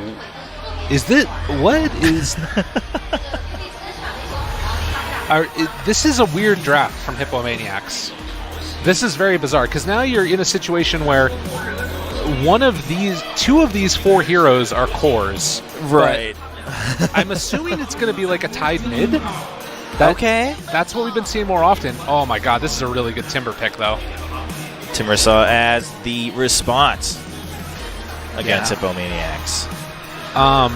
So in the late game, Doom is a good answer, but Hippomaniacs revealing this Tidehunter here, he's going to be going for more of a physical damage-oriented build if he's the core, which I think he's going to be. It could still be a Winter Wyvern. I almost, with the Timber pick, would rather see the Wyvern played in the core role now. Okay. It's, again, very bizarre, but it could be strong because you need more magical damage to deal with Timbersaw, and Tidehunter doesn't provide that for you. Of course. Yeah, it would be nice to see Hippomaniacs kind of keeping that option open to themselves, regardless of kind of how normal it might feel or not with the slight hiccup we saw in the draft in Game 1. But so far, if we're going to see that tied mid, it seems like it might have been another mistake that they're showing that pick a little early and letting a strong response come out from Newbee. Yeah, I mean, it's a very strong response, that's for sure. And it can be played either place now. Like, you can do Timber mid, you can do Timber off lane with the Earth Spirit in tow, and if you start to have a tough time in the beginnings of the laning stages, you just have the Earth Spirit pull the second creep wave back behind the tower, and it's an easy level 2 for Timbersaw, which keeps them survivable. Yeah, I mean, it feels like even if Hippomaniacs have that idea of putting that Winter Wyvern in the core position, the Timbersaw is still not at a big loss, right? They can just be flexible themselves on the side of Newbee. You can see Fenrir, too, just sort of giggling to himself. I mean, I think right now Newbee feel very confident, and they're going to pick an Invoker last. All right. You can see the whole crowd. They're very excited. Yeah. I knew as soon as Newbee picked Invoker, the crowd was going to start cheering. Well, they're all excited to see this Invoker come out. We saw Invoker in Game 1 on the side of Hippomaniacs. Being played by Supreme. Had a tough time. This time, we'll see it on the side of Newbee for SCCC. There's no way that SCCC doesn't have the baby Invoker. There's no way. It's got to happen. I'm sure that guy has like a level 20 billion compendium. I mean, it'd be a nice treat for everyone. Of course, talk of the town right now, Kid Invoker. So they need something here that is a strong... Well, honestly, like, it doesn't even need to be right-click damage. Like, they sort of need a tower hitter, yeah. God, what did they even go for? OD would have been a sick pick. I think still Medusa, maybe. Okay. Could still work. Yeah. It's tough against Invoker, but there's ways that you can itemize against the EMP. And oftentimes, SCCC doesn't go for the Wex build anyways, or the Quas Wex Invoker. All right, well, will they take that risk, Hippomaniacs? It's going to be Templar Assassin. So this is the faster version of... Oh, he's the Kid Invoker. He got it. All right. Kid Invoker. That's really the highlight of this match right now. I mean, everyone's been talking about the voice lines being like recorded by a kid. Yeah. And we haven't had a chance to hear it yet, so I'm very curious. Yeah, definitely. So what I was saying before we talked about that is that the TA is like the faster version of the DOTA, where you still go off to the triangle, farm up the jungle, try and accelerate very quickly, and just stay ahead of Newbee. Also, as far as TA versus Invoker, it's a pretty good answer traditionally. But TA has received some nerfs recently, where she no longer gets the bonus damage on denies coming from the refraction. So I think that it's less of a strong counter pick than it was. And in fact, after SCC starts to get a couple of levels, it could even go the other direction. All right, well, we are getting ready for game number 2. In a best-of-3, Newbee currently leading 1-0. We'll see if Hippomaniacs can bring it back in this game number 2. It's a best-of-3. It's a Newbee looking for one more victory before they go to the finals to face Signal Ultra, who recently took down CDC. So right now, only one chance for one Chinese team. We'll get into game 2 right this moment. Well, and an exciting time to be alive as both teams ready to take the field. And we can see already out across the map, Newbee, they don't even need to go fully committed into the minus armor strat, but they've just got very strong early pressure. And oh my goodness, the little kid, he's out there. Kid Voker waltzing on to the field from Radiant side for Newbee. He really does look like Chucky. That's terrifying. The eyes are a little bit... Yeah, he seems very intent too on the whole killing thing in this game. So definitely see how that goes. So like we talked about 1-0, big things to watch for in this one is going to be the Invoker, or rather the Timber Saw getting off to a hot start and then taking down the early towers. Could be something to watch for. All right. Tips going back and forth as we wait for those bounties to spawn. And we'll see if Hippomaniacs can bring it back forward. Curry now on that Tide Hunter. We were discussing where the Tide was going to go. And a little bit of a standoff here on the top side of the map there. Ben's just keeping everyone at bay, trying to secure that bounty. Gets the vision, sees that there's two heroes up there behind the Tide, and realizes they can't really go for an aggressive play. And in fact, it looks like they might even be bullied out a little bit here. Oh, all right. Well, we do see Xi'an trying to keep them out of there. Curry does pick that one up, so Hippomaniacs just going to waltz back towards their bounty. They should be able to secure that one. Yep, 3 for 1, easy peasy. All right, Hippomaniacs doing well. And if this ends up being a 1v1 of Wraith King versus Doom, I'm definitely liking the Doom more in that instance. Infernal Blade, very annoying to deal with as a melee laner. You can interrupt the right click as he's going for CS, and it becomes a bit of an issue. Now we're going to see Doom alone against that Wraith King. There's those stuns we talked about. We're just going to go for the last hits afterwards. You hear the laughter's coming through for Convoker. Oh, yeah. Very nice. Yeah, so they're going to end up rotating the Earth Spirit. You can see up to the top. He's pulling the wave back behind the tower, so that way the Timber Saw can be ensured to get level 2. And actually, Timber going... Oh, he actually missed some of the creeps. Okay. Not going to be too great on that one. Supreme currently being taken down quite low, but no one nearby to help secure a kill just yet. So Earth Spirit has to reset that a little bit, and it looks like Hippomaniacs responding right away. Yeah, and Curry's going to pull the full wave back to try and connect it here. This is the perfect answer to get the double wave no longer getting the extra pressure on. So if they can get all of those last hits quickly and then get back to the tower before it starts hitting, that could be a pretty nice little answer. And that pull that Earth Spirit does doesn't end up doing anything. All right, and they've had to rotate down bottom for Newbee, so it's going to be Venge and Earth Spirit to help out the Wraith King. And Timber kind of left on his own methods right now after that pull didn't work out. Yeah, it does look like Tidehunter wasn't able to get it behind the towers. We see the Doom pressured back and back towards mid, already 6-2 versus 8-2. Like we talked about, it's not going to be that big of an issue as it used to be. Earth Spirit going to get the quick stun, and here comes Wraith King, and there's another stun as well. The stuns just keep following up. Doom getting brought down quite low, and he's just running away the wrong direction, so he's going to get cut out. Fenrir able to pick up that kill. Well done. Very low armor hero on the Doom, even though he looks big and tanky and has some armor built into his kit. Doesn't actually give him any extra bonus, so does get brought down there. TP's back to the lane, and I mean, this is what they needed to do. Wraith King now 11-7. In comparison to the 2-0 on the Doom. Yeah, Doom was having a pretty rough time, so Newbee deciding that they wanted to commit to this side of the map after a little bit of trouble on the top side. Meanwhile, Timber Saw is going to get cut out. He's trying to connect from tree to tree, and that's actually going to be the escape. Yeah, nice little runaway. Actually, CM going to catch him right as he tries to get on the stairs, but there's another good catch. Perfect angle. Runs right by. Yeah. Still just level 1 on those supports and body blocks while invis. Oh my goodness. Doom, where are you going? There's the magic missile and a follow-up stun from the Earth Spirit. Quite a bit of damage coming out. There's the Wave of Terror, and that should be the secure onto this Doom. Doesn't have a way out. Wraith King not in time to help pick up the kill, but Fenrir is going to pick one up once again, 2-0 in favor of Newbee. Very well played, and Doom going to have to make the walk back out, it looks like. So we get another little close-up here on the man, the myth, the legend. I shouldn't say the man, actually, the kid. Kid Voker. But we can see the difference already just in terms of these offlaners. Timbersaw not dying yet at the very least. Right. And should be getting his level 3 relatively quickly. Don't know how well he's going to be able to contest the Tidehunter still, because you can crack and shell off the debuff from Whirling Death. And in the meantime, Gia just takes down Muff as well. Wow. All right, another kill in favor for Newbee. And this is a great game so far for Newbee, and especially that Wraith King getting the form that he needs, picking up a kill on the side as well.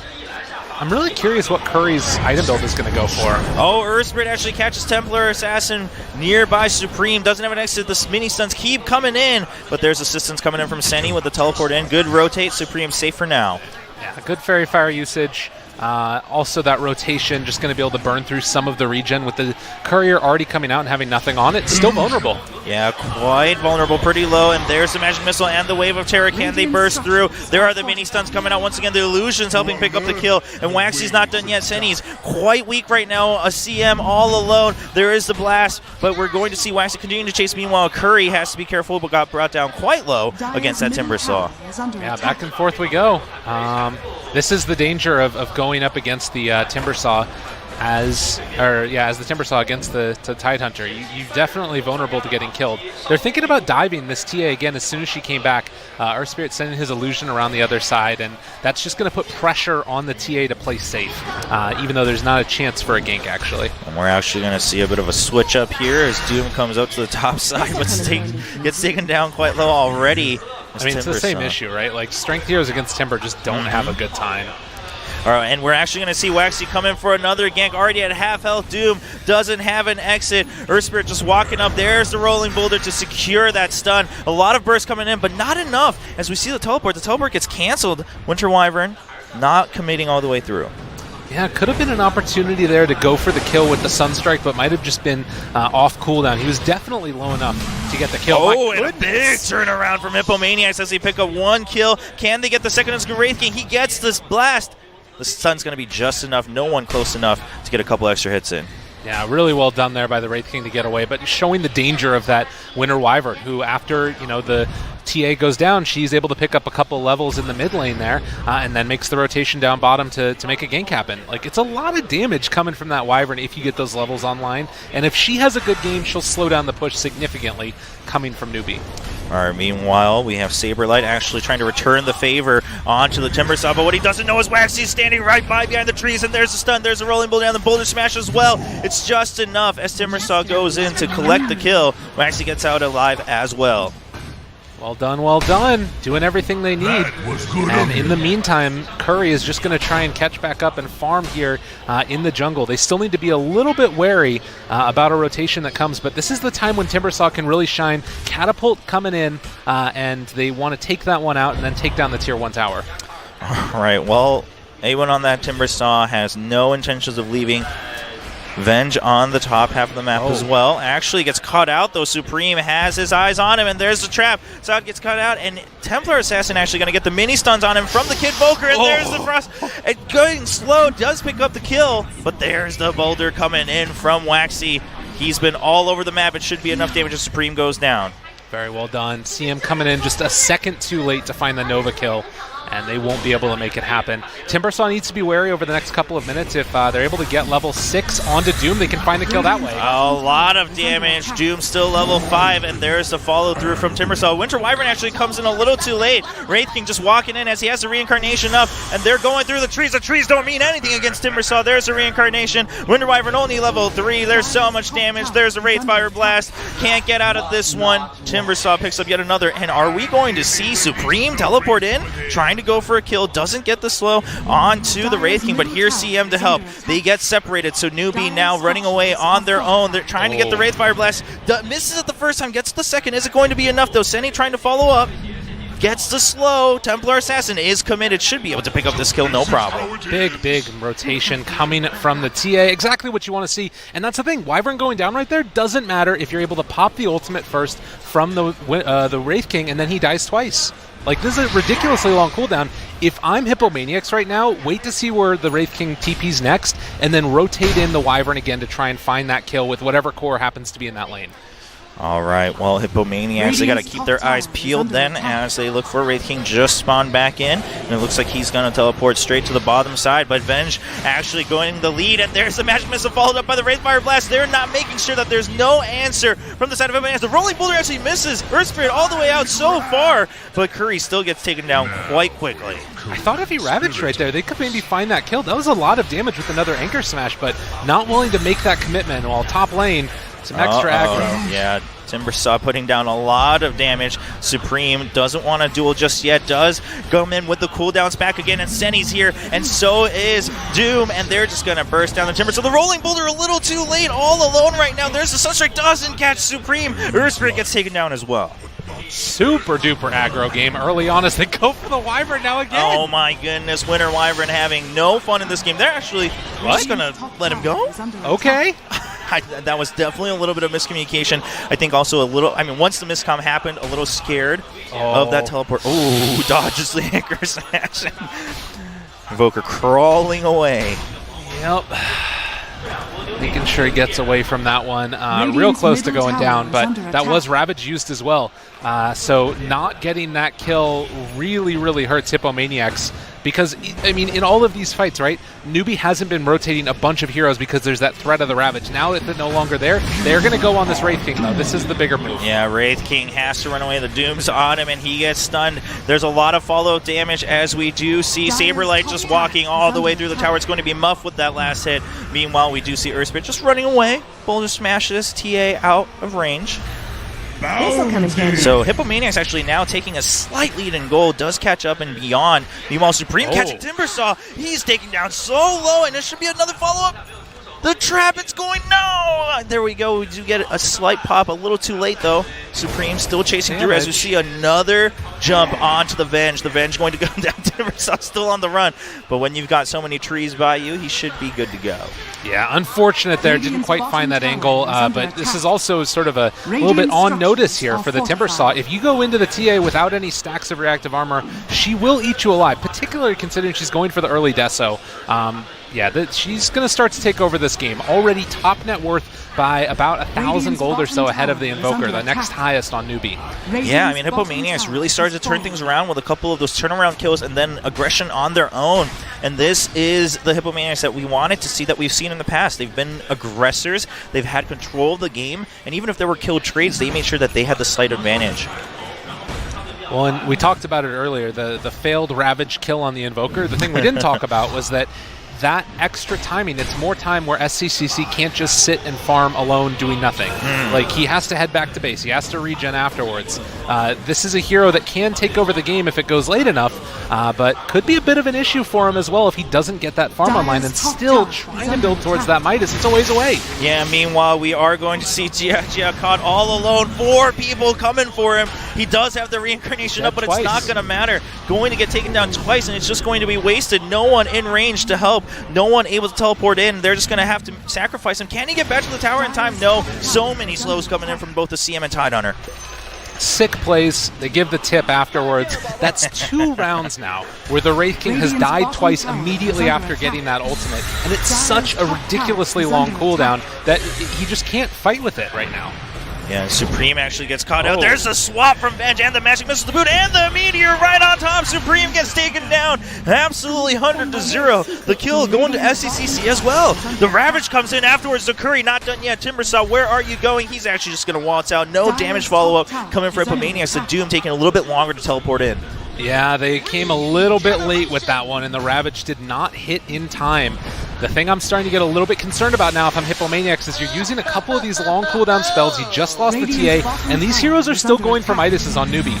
They will outscale them in the late game if they goes there. Oh, but there's the ultimate for Winter Wyvern, mostly just to keep him in place as Doom catches up, and there's a Doom onto Timbersaw. He can't get out of here. There's a swap. Timbersaw isn't enough. No, there's the burst coming in from CM. Senny now following up on the Earth Spirit. Earth Spirit trying to find a way out. Doom just rushes ahead, tries to body block him, and there's the Boulder Smash, and the Sunstrike coming in and helps pick up the kill against Senny. It's a quick turnaround from Newbee as Saberlight finishes the Waxy as well.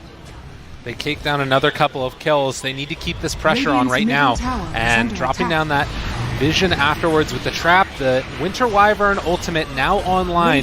This is their timing. They've got to hit this hard from Hippomaniacs. Got to keep the aggression going. Already 22 kills in just 13 minutes, but it needs to keep at this pace. Otherwise, Newbee will start to pull ahead. All right, well, Hippomaniacs, they are holding on to that gold lead, but it's nothing to boast about just yet. 2K currently at 13 minutes. TA still at the top of the lead in gold. And they did take down that tier 1 in mid as we just watched. So the map's been quite opened up for Hippo as well. Yeah, they get a little bit of extra counter vision there, taking down the ward that was up on the high ground. Hippomaniacs still have some pretty decent vision in the Radiant jungle. We'll see if they decide to play around that. The other thing is with Doom on cooldown for 70 more seconds, they're going to try and go onto Timbersaw again. Not yeah, sure it looks like they're just really sick of Awen kind of doing what he wants on the top side of this map.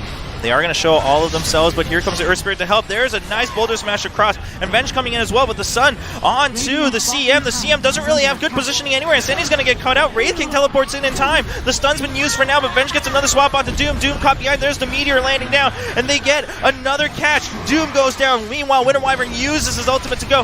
Curry comes in, but there's a Timbersaw just chasing through. Winter Wyvern getting brought down solo, trying to heal up as he's just dodging that damage, but eventually the Whirling Death stays on top of the Chakram, stays on top of him. As you see the Wave of Terror come in, gets the vision onto Supreme, and that should be another kill. Everyone wiped out. The buyback comes in from Doom as well. If they can make this happen, possibly they can take down the Timber. All right, Curry chasing it down on the Venge. Meanwhile, Doom trying to take down the Timber, but the Timber teleports out. No way to stop it.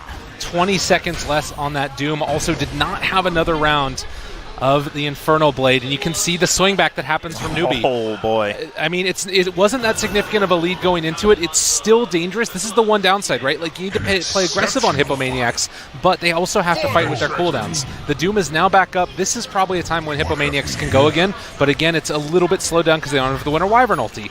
So a little bit of a, give or take here and there. Team fight items from Hippomaniacs allows them to fight with the mechanism on the Tide. Just make sure that they're hitting it on the right targets. Yeah, Vlad's and Mech onto Tide. There's the Gush onto Wraith King. He gets caught out a little bit too far. Just wanted a couple last hits, but it's not going to cost him.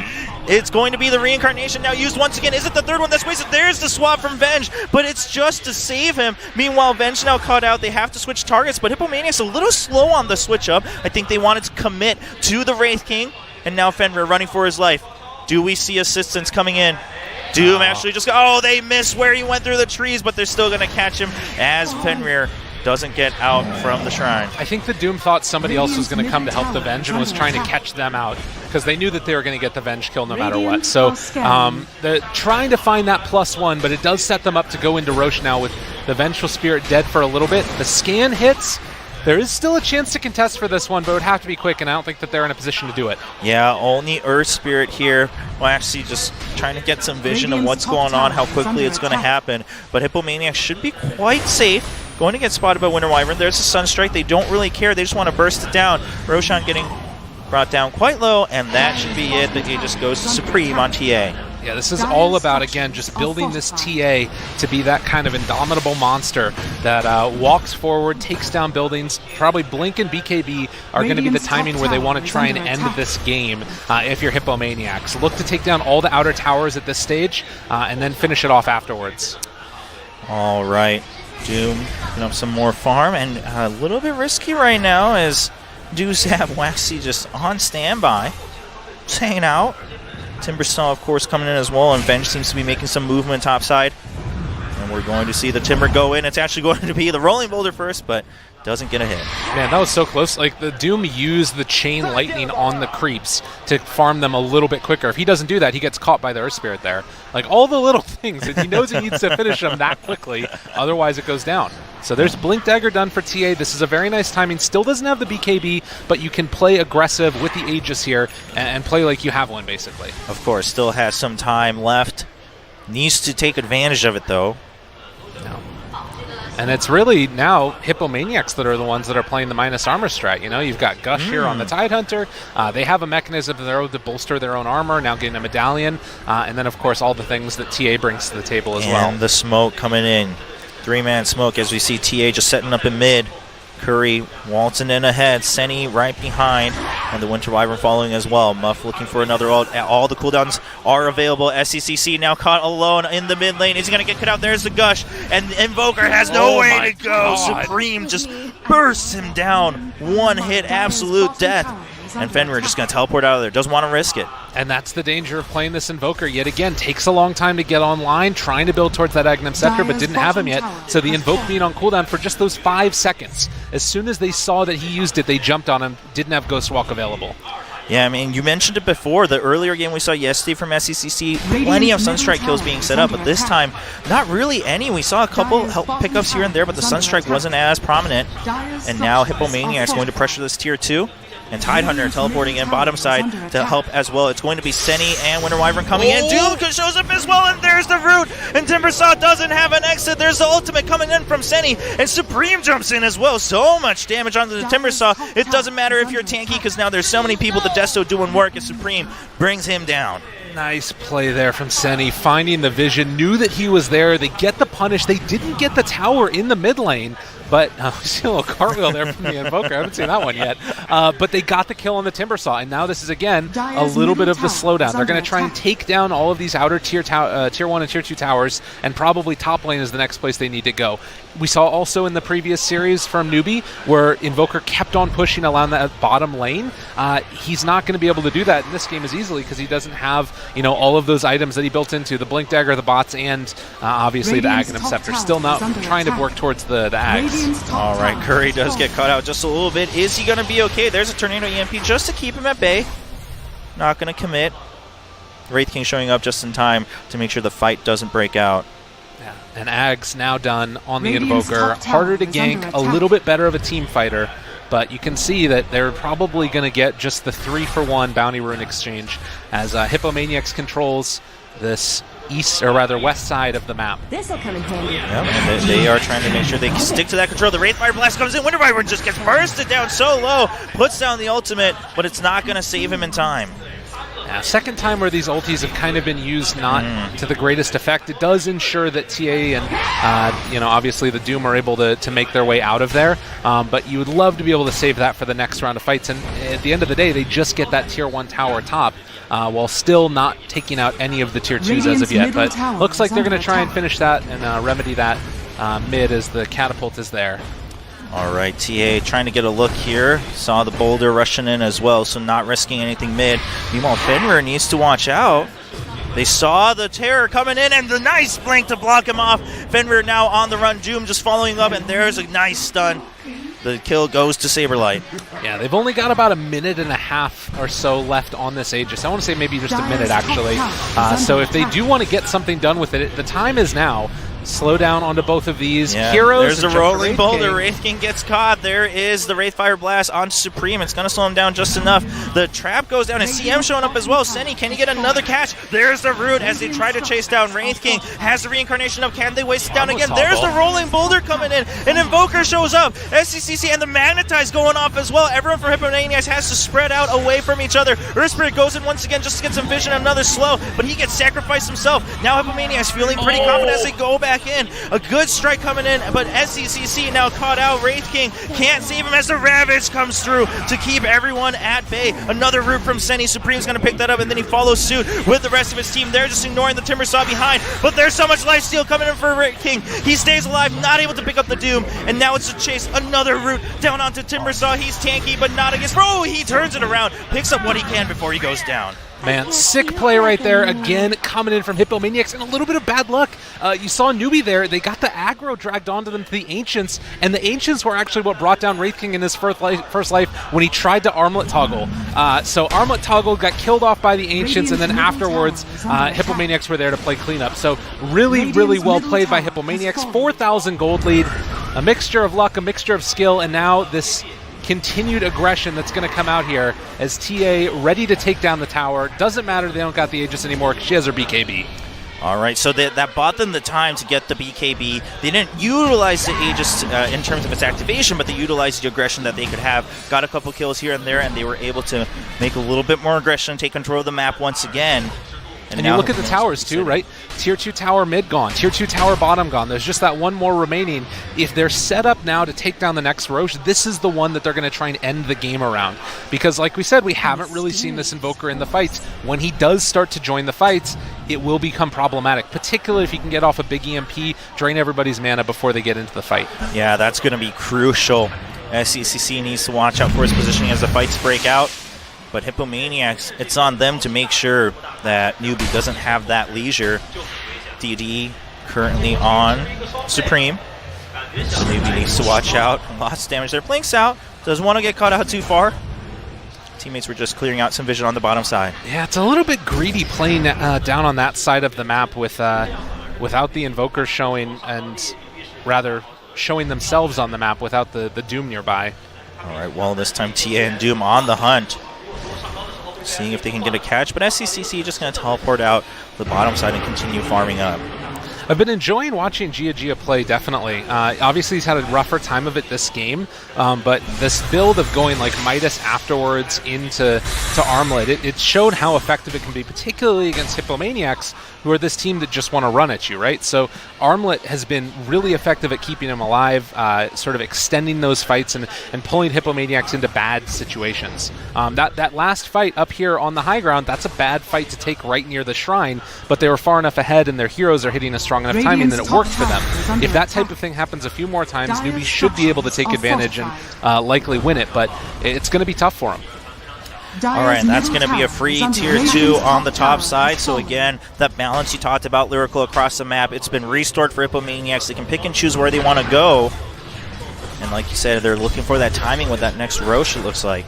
I mean, just look at how farmed this TA is right now. You know, 14,000 net worth on her. The next highest only at 11,000, and these bots that are going to be picked up by Invoker are going to try and break them out of the contain that they've got going, and this is the constant play, right? You push down this bottom lane now. Wraith King is there, is going to be able to get the pressure on the Tier 2. They do... Oh, Doom actually chasing through. Okay. Does get the root onto the Wraith King, and now everyone from Newbee a little bit split out. Supreme, what's your target? Earth Spirit actually waxing, going all the way behind enemy lines to draw a little bit more attention, it looks like. Meanwhile, they're going to get the catch onto Fenrir. Fenrir uses the magic missile, but now there's no stun. Supreme should be able to just blink forward, and the nice trap is going to get vision of Fenrir. Fenrir uses a swap to run away, buying a lot of time, but not enough nearly damage. Magic missile gets dodged as well with the blink, and there is the kill. Well played, well played. Picking up a little things here and there, but again, this is more space, more time for Newbee to try and get their feet back under them. At least being able to get away from there without a core going down is something that they can, hold their hat on at least. It's still tough. I say 4,000 gold lead now, and we've seen how many times you lose all your outer Tier 2 towers. It just feels like the rest of the game is an impossibility. Yeah, well, Hippomaniacs, they need to make a couple bigger moves, though, like you said. Not able to pick up the important targets. They're trying to pressure the high ground here against Tier 3 and mid. But not much really happening for either team right now. Of course, Newbee able to clear things out pretty quickly. That might have still counting up for Jia and that Wraith King. Yeah. And you saw there the first interaction of Halberd being used against the Templar Assassin. Longer duration against the ranged heroes, and even though she doesn't always look like it, TA is a ranged hero. But it can be quite good at sort of mitigating that damage that gets dealt. Waiting on the DD for the Roche to respawn, as she's actually just going to take it right now. Right. And getting close to a nullifier. So Supreme's been so strong for quite some time, but it looks like they haven't really been able to either get the picks they need or just catch the right balance trying to push a Tier 3. Yeah.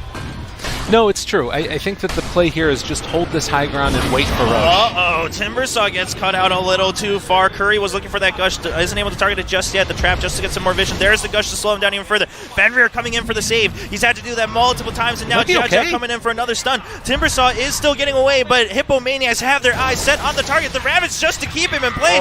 BKB popped for Supreme as he goes in for yet another kill. Trying to blink forward. They want to get another catch. Wraith King, the teleport is going to come out in time. It is! Oh my god, that was so close. And a really good play there by Venge, almost saving a life. They got the Lotus Orb also, so it switched onto the Doom, and that might have been enough to get him away, but at the end of the day, it did not happen, and now, eyes on the prize, Supreme runs into Roche, going to try and take this down. And I don't know if Newbee have what it takes to come and contest. If they realize it's happening, they could buy back on the Timbersaw to come and fight, and we'll see if that's what they decide to do. The movement definitely says yes, but the Roche is already so low. Supreme's just been prison, but the roll in! Earthspear's right on top, can he get the Aegis? No, Curry picks it up just to secure it for Hippomaniacs, and now he's been caught in place with the ultimate from Winter Wyvern. That should be a kill onto Waxy. And Hippomaniacs resetting. Well, that was a nice play to take it away from the TA. Curry is not the one that wants to be holding on to this Aegis right now. It's not the worst thing in the world, but it is still at least a slight win. I don't think that that's going to be enough for Newbee to feel really good about it. They still need to keep the split push going, but Hippomaniacs now, their high ground siege is a little bit more dangerous. Right, they don't have the full power that they wanted, and so Newbie able to hold it off just a little bit longer. They're still trying to target this tier 3. Timbersaw doing what he can. Wraith King, and they're trying to catch Curry off guard. If they can get rid of that Aegis, it'd be even better. Going on Curry right now is not the play, though. Yeah, of course, a little bit too much commitment to bring him down once, let alone twice. So they're just going to let Hippomaniacs back off. But Newbie feeling okay with that back off. I mean, the Roche going to Hippomaniacs, but if they can't make anything happen off of that, it's just, time bought once again, and hopefully SCCC can do something. I mean, SCCC's been a little bit gone AWOL from this game. Yeah, that's really the problem with Invoker. If you don't get a bunch of those pickoff kills, you have to sort of make that work to accelerate your farm early. Otherwise, things like this can happen. It's not, like I said, the end of the world, but it is going to start to become more and more of an issue, particularly considering you've got these other supports. So CM, for instance, has that GPM talent. She's going to start getting into some pretty serious items here in a little bit. All right. Fenrir having had quite a few saves this game. Some successful, some just buying time. Oh, -5 Gush armor. Ooh, okay. Really going for that armor debuff. I mean, with this amount of minus armor, it's going to get to the point where they can maybe even just bring down the Timbersaw without having to need it. To use the Doom. They can still use the Doom here, and in fact, they might think about it. Yeah, well, Doom's looking for a catch here. They're both kind of checking each other out, but it's actually going to be Newbie setting up to make sure that Timbersaw has that assistance. So Awen's feeling pretty safe. Fenrir was on that side, so is SCCC. So Hippomaniacs now making moves elsewhere on the map, and it looks like it's actually just going to be a greater choke coming in from Hippomaniacs. They might catch someone else. No, we're going to see Waxy has gotten out just safe. And everyone else teleports out as well. Yeah, heads-up play, recognizing that rotation was coming, and they're able to dodge away from it. They need to deal with the split push that comes from the Invoker. It's not easy to find, though, and the other problem is that, occasionally if you're down there, you can try and go on the Timbersaw, but Timbersaw is not really a hero that's super easy to kill unless you commit the Doom as well. More so just for the amount of control that they're going to need, but it looks like Hippomaniacs wanting to take advantage of the fact that the lanes are in a decent spot. They're going to try and push. But look at the disarm. Yeah, and the disarm keeps TA at bay, so can't jump in just yet, but it has ended now. A decent... Talking about, think about how different this high ground siege would be if it was TA standing on the high ground with everybody behind them in formation. It makes all the difference in the world. And the fact that she can't do that and that she has to be wary about the swap makes this high ground siege that much more difficult to accomplish. All right, so Ty wasn't able to get the move he wanted. We were talking about it earlier. Supreme hasn't left just yet, though. Picks up yet another kill onto Fenrir. I mean, he's used to it at this point, let's be honest. Fenrir is a sacrificial lamb and a half in this game.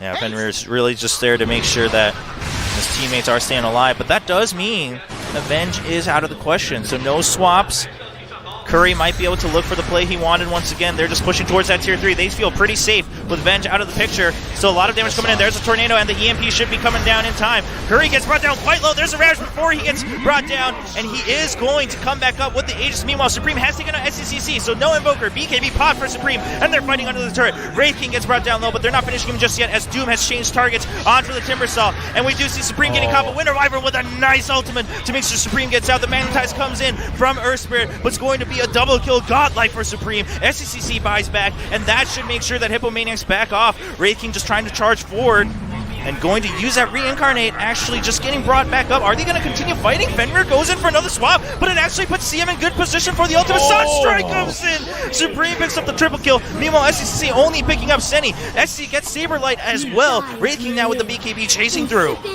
Sick plays all around. I mean, again, it's so many buybacks that I don't think it's still worth it, but you had to buy back in that situation. Otherwise, you lose so much of your base. But a ridiculously well-played fight coming out from Hippomaniacs. Some of the biggest things that happen in that one, right? You wait for the disarm to come onto TA. She waits for it to wear off, pops BKB, jumps back in immediately afterwards, and blows up the Invoker. When there's a BKB TA on top of you, there's literally nothing that you can do to stop it. You just have to try and ghost walk and run away, which wasn't in the capable to do at that point because of the silence that came out. So very well done, and now 9,000 gold ahead. Newbee, they hold on to their base, but they lost a lot, and if there's another round of initiation coming out here, they won't have the buybacks available to deal with it. Yeah, and the Aegis coming in play actually for Hippomaniacs as well, of course. Oh my god, that was really close. Barely getting out alive. He does have his BKB now, so Orchid less of a problem, the Orchid that the TA just picked up. Alright, well, Hippomaniacs resetting just a bit as well. Their eyes still looking for another play. 9k gold lead, like you mentioned. I mean, the other thing to be a little bit careful about, though, is that the TA has the bash talent now. So if she gets a meld strike off, then afterwards she can immediately nullify her and Orchid, and it's basically like they have two Dooms on their team at this point. Can't use the BKB to take it off, and Invoker will just die. SCCC going to be the prime target for Supreme. We saw it earlier in that fight as well. Of course, the last second Ravage coming in from Curry, doing what it needs to do before the Aegis gets popped. Quietly, the Earth Spirit has had a very nice game for himself. Guardian Greaves are all the way done, so that's one way to try and help the Invoker live through that extra little burst of damage that comes out. Still, if a TA gets on top of him with BKB, there isn't really a great answer besides maybe trying to roll in and then kick SCCC away. That might be the only thing that he could do at that point. Maybe you see the Earth Spirit go for a Blink Dagger next, and he can try and play like a saving support, or you have the Venge nearby for the swap play. Middle tower is under attack. Yeah, of course, earlier that fight, it all started with Fenrir being taken out, the Venge out of the question. Hippomaniacs knew. SCCC just doing what he can, pushing out the lanes, getting the farm he needs. Yeah, and you can see how careful he just has to play now, right? Against the Doom, against the TA with the bash and everything. Oh, Curry gets cut out quite a bit. The Ravage is going to be enough to save him. Supreme jumps in, and he's on the Invoker. There's the swap, but it's not far enough. Supreme still trying to chase. He is going to ghost walk away. So Supreme now changes targets onto the Wraith King. Doom shows up. BKB pops on both heroes. Well, if they need to reset, Hippomaniacs actually, I think, might have needed to be careful in that instance. But a sick play there. They get the Lotus Orb off. That's going to keep alive Invoker. He's able to pop the BKB afterwards. If they were not all there, that would have been a dead Invoker and probably just the end of the game. Yeah, I mean, Supreme brought him down pretty low pretty quickly, but both sides actually just going to try to recommit to this. Both sides smoked. They're playing a little bit of Ring Around the Rosie. They don't have BKBs right now. Again, you have to be so careful about the initiation if you don't have those items. Both sides with the same idea. Looking for a little bit. But it looks like Newbee now positioning around the Roche pit, and in fact, they're just going to start it. They know that they have a trap here. This can't be a good idea. Yeah, Hippomaniacs. This is going to be tragic. Choking through, and there's a blink in from the Doom. He goes on to the Invoker. Invoker's been doomed. Has to walk all the way out. And meanwhile, we have Curry sitting right in the middle. Everyone kind of resetting just for now. And there's the curse coming in from Winter Wyvern. Picks up a kill. Muff picks it up against Fenrir. Fenrir is now out. Venge out of the question. Chakram right on top of everyone. Curry just has to back out because Supreme's now here with the damage. BKB popped. The reincarnation comes in. They're capable for it. There's the tornado. It only hits one. And here comes the damage. The burst is able to pick up Curry. But meanwhile, we still have Supreme alive. Disarmed for now. But blinks back forward to body block over that top. The stairs are no exit. And Timbersaw not able to get the exit either. There's the rolling boulder. The EMP just to keep Winter Wyvern in place. SCCC SCCC, can he come back in for the cleanup? The heal's coming in for Winter Wyvern. Zenny is able to zone out everybody else from the team. And there is the dust. Invoker just has to still run away. Another disarm coming down onto Supreme. Dodges out of that rolling boulder. The Wraith King's back with the buyback, but maybe that was a mistake because there's all 5 people of Hippomaniacs still on top. Tornado onto 2, and Supreme gets pushed back. We do have the Earth Spirit walking back out. Waxy has to wait for the cooldowns. Wraith King now left alone in front. Reincarnation comes out once again. Can he get spawned out? Doom getting brought down quite low, is going to go down eventually. Wraith King still alive. Supreme is still SCCC all the way at the back. He's been alive. He's been putting down the damage. No target on him. Supreme's been disarmed so many times throughout this fight. They can't find a target onto SCCC. Oh my God. Keeping Newbee alive all on his own. And this was the problem, was all of the buybacks, though. He did so much work in that fight. This is going to be an absolutely ridiculous amount of damage dealt by Invoker at the end of it all, but it's not looking like it's going to be enough because the rest of his team is gone. Yeah, I mean, again, a lot of damage, some kills, but the buybacks on both sides means that Hippomaniacs still gets to keep their lead. They take down the tier 3. The Raps are now in danger. SCCC, can you do enough to keep this game alive? Hippomaniacs not taking any chances. They're on to the tier 4. Supreme Blaze 4. They just want to make sure that they have all the time in the world. Waxy going to go down. He barely rolls in. And he's going to stay alive for now, but that's just time bought. Hippomaniacs clamoring around this tower, and the Ancient now is supposed to ravage. They are securing this win. Hippomaniacs, can they do it and tie up this series in a best of 3? Supreme is beyond godlike, and the BKBs pop just to make sure they have the damage. Doom's still alive as well. Nothing can be stopped. Senny in front, and GG coming out from Newbee. Man, GG indeed. Hippomaniacs feeling themselves here after all was said and done, wiping their hands clean there of Newbee's play, and taking us to a game number 3. Dude, this entire arena is completely filled up at this point all around us. A giant crowd that have all gathered to see a game, and I'm happy that it's going to a game number 3 because this is what they deserve.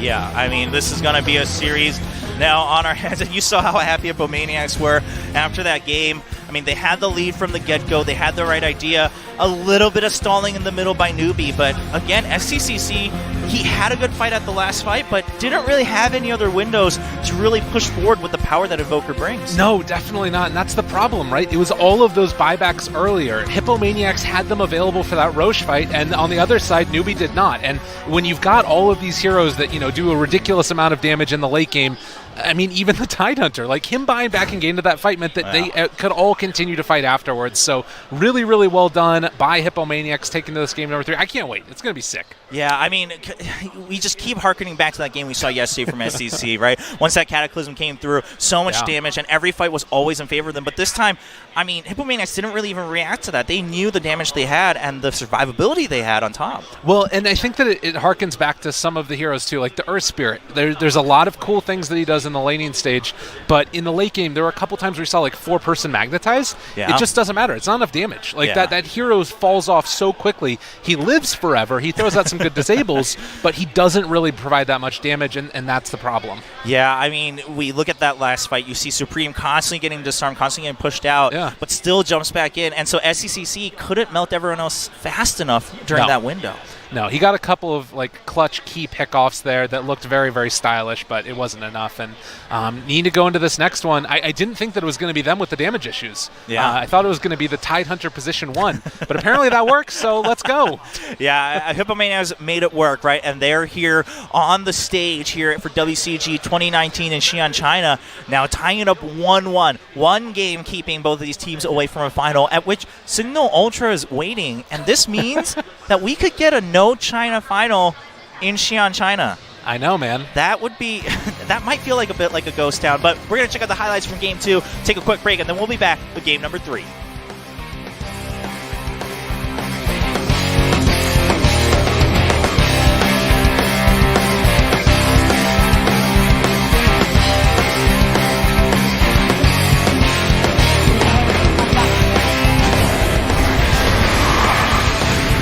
Radiant structures are fortified. No. The temple cannot detect no.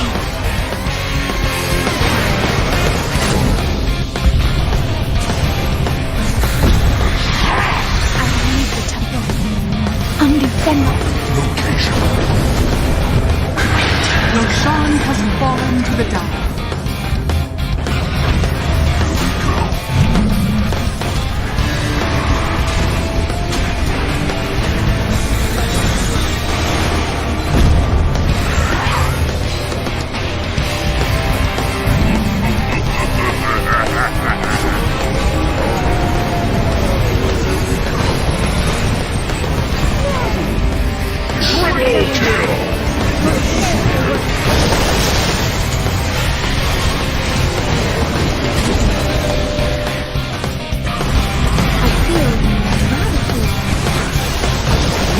middle tower has fallen. Radiant's middle barracks are under attack.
More Dota 2 here at WCG 2019 in Xi'an, China, and we're here for game number 3, Lyrical. It's happening. It's actually happening at game number 3, competitive Dota. Yeah, I mean, until now we were watching the best of ones in the round robin, right, just to get through the group stages, and then we got the bracket and we were like, Newbee 7-0, what's going to happen? Right. Well, Hippomaniacs came prepared. They totally did. They came prepared. They came with strats. This Tidehunter in the position 1 role was definitely something that they had thought about previously before they came into it. Build a bunch of teamfight items, get that Vlads, get that mech, then just start running down towers. Beautifully executed. Yeah, so Hippomaniacs clearly has what it takes to get a couple Ws, but can they get enough to move on to the finals? It's a best of 3 in this semifinal. Both teams tied at 1-1, so they just need one more win, and then they're moving on to tomorrow. I mean, that's all you need, right? And then after that point, it's not necessarily free by any stretch of the imagination, but you do at very least double the amount of money that you're even capable of getting at that point. And also, you know, just get that pride, that sense of accomplishment that we all strive for when we play Dota. Yeah, the pride and accomplishment that you want. Well, we talked about this, right? Coming into this tournament, surprisingly, just timing-wise, has meant a lot for these teams because of what they've had to go through. Some of them quite close to making it into TI9. So now they're here looking for redemption and saying, well, we were close, but let's prove ourselves on a different international stage, try to make a name for ourselves, whether it's as a team or even as an individual player. Absolutely, and that's what you need to do. And a lot of these teams, like we talked about at the very beginning of this broadcast too, some of them might not be sticking together, but as each individual player, you have a huge opportunity here to show your stuff on the big stage and maybe get some people looking at you for the next season. Who knows? Well, speaking of people looking at you, we have a much bigger crowd now. Of course, it's later in the afternoon here in China, but also, I mean, the series going to Game 3, I think all the fans are here to just cheer on Newbee, make sure they have all the energy they need to get it to the finals, because here's the thing, CDEC, the other Chinese team in this tournament, already relegated to the third place match as they lost to Signal Ultra from the Philippines earlier this morning. And the thing to think about with this as well is the team that loses this next game has to go on to face CDEC later on today. That's the other thing that we haven't even really talked about here, is that they're going to have to play another best of 3 after this. If they lose that one, they're out completely. No money, no nothing. They're done. No money, no stand-ins, nothing for you. You've just been in Xi'an, China for 3 days and you haven't gotten anything for it. Well, it's one game, so we're back to square one. It's as if it's the best of one, of course, both teams taking a win, but Hippomaniacs definitely has the momentum as they've been able to bring it back in Game 2. Yeah, I think so. I don't think that Newbee are going to be affected by it in a very negative way. Sure. But I think that it is at least something that it's more important, I would say, for Hippomaniacs to be getting good energy. That's the bigger thing to take away than Newbee having bad energy going into game number 3. Yeah, I mean, we talk a lot about Hippomaniacs and their aggression and their confidence and just how much they've been enjoying the game. In Game 1, we didn't Hippomaniacs, but in Game 2, they came out swinging. So in Game 3, we're here to see the best from Newbee and Hippomaniacs. It's going to be Hippomaniacs on Radiant side, Newbee on Dire, and Newbee still with that first pick, so the last pick goes once again to Hippomaniacs. And they first phase ban the Tide with a sly little, little smile there from Fenrir. I don't want to give this one away. We're not going to be doing that this time around. I don't think that was the biggest problem in that last game, but it was problematic in the last game. There's a lot of other heroes that could have fulfilled that role for the side of Hippomaniacs. Well, in Game 1, it came down quite a bit to the draft. Of course, Hippomaniacs showing their cards a little too early with that Huskar 4th pick.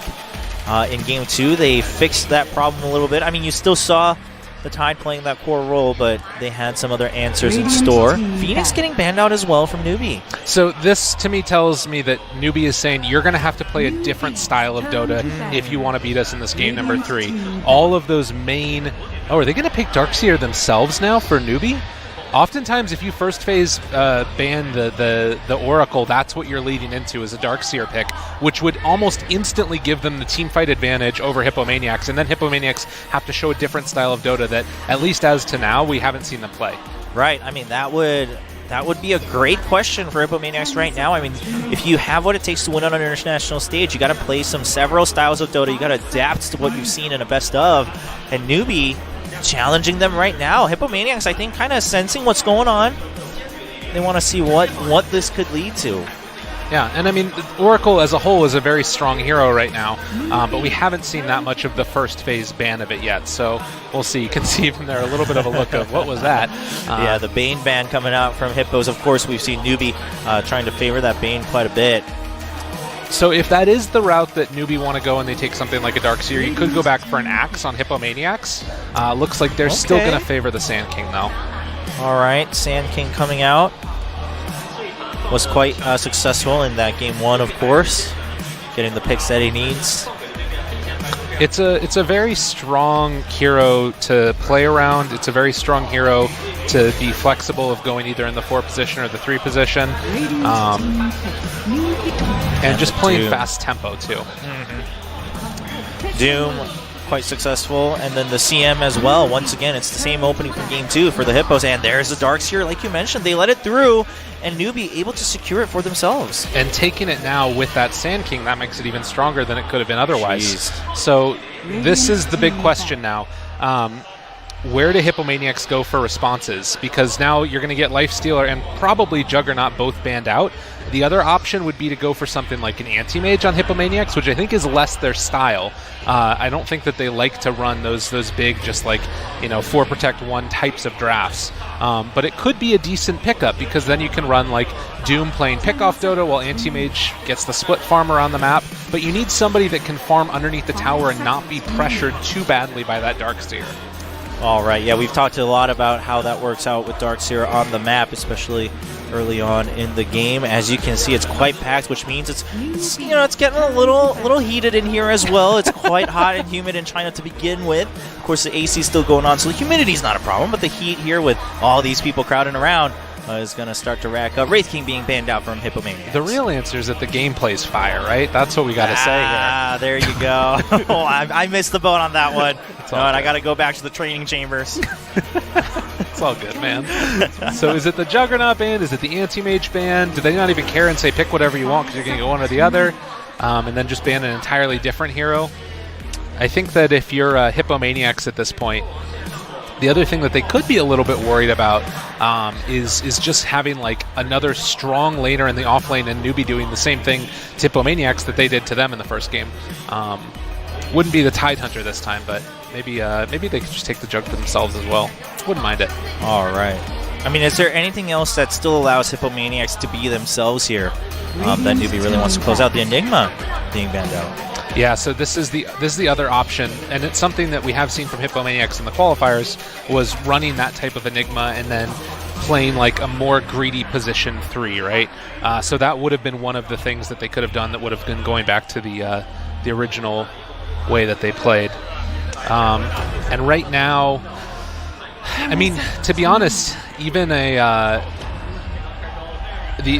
nothing really missing from Newbee's draft with the exception of like right-click oriented heroes. So the fact that Hippomaniacs picks next is actually kind of a disservice to them. It's going to hurt a lot having to reveal what their next hero is because it's wide open at this point. But then Newbee have the ability to react. All right, Ember, the next ban from Hippomaniacs, and like you said, they now have to show their next card. Looks like they've made up their mind quite early, and there's the Juggernaut, like you mentioned. Yeah. So this is what's a little bit scary about it is oftentimes people think that you can just get away with the free laning stage with Juggernaut. It's not as much so having the Sand King there, and if they wanted to, you can just sort of like solo the Darkseer in a way in that lane for a while, and then rotate in the Sand King and kill off the Juggernaut at around level 5, particularly if you can get a little bit of like slow damage over time, Ion Shell damage on him with level 3 Ion Shell.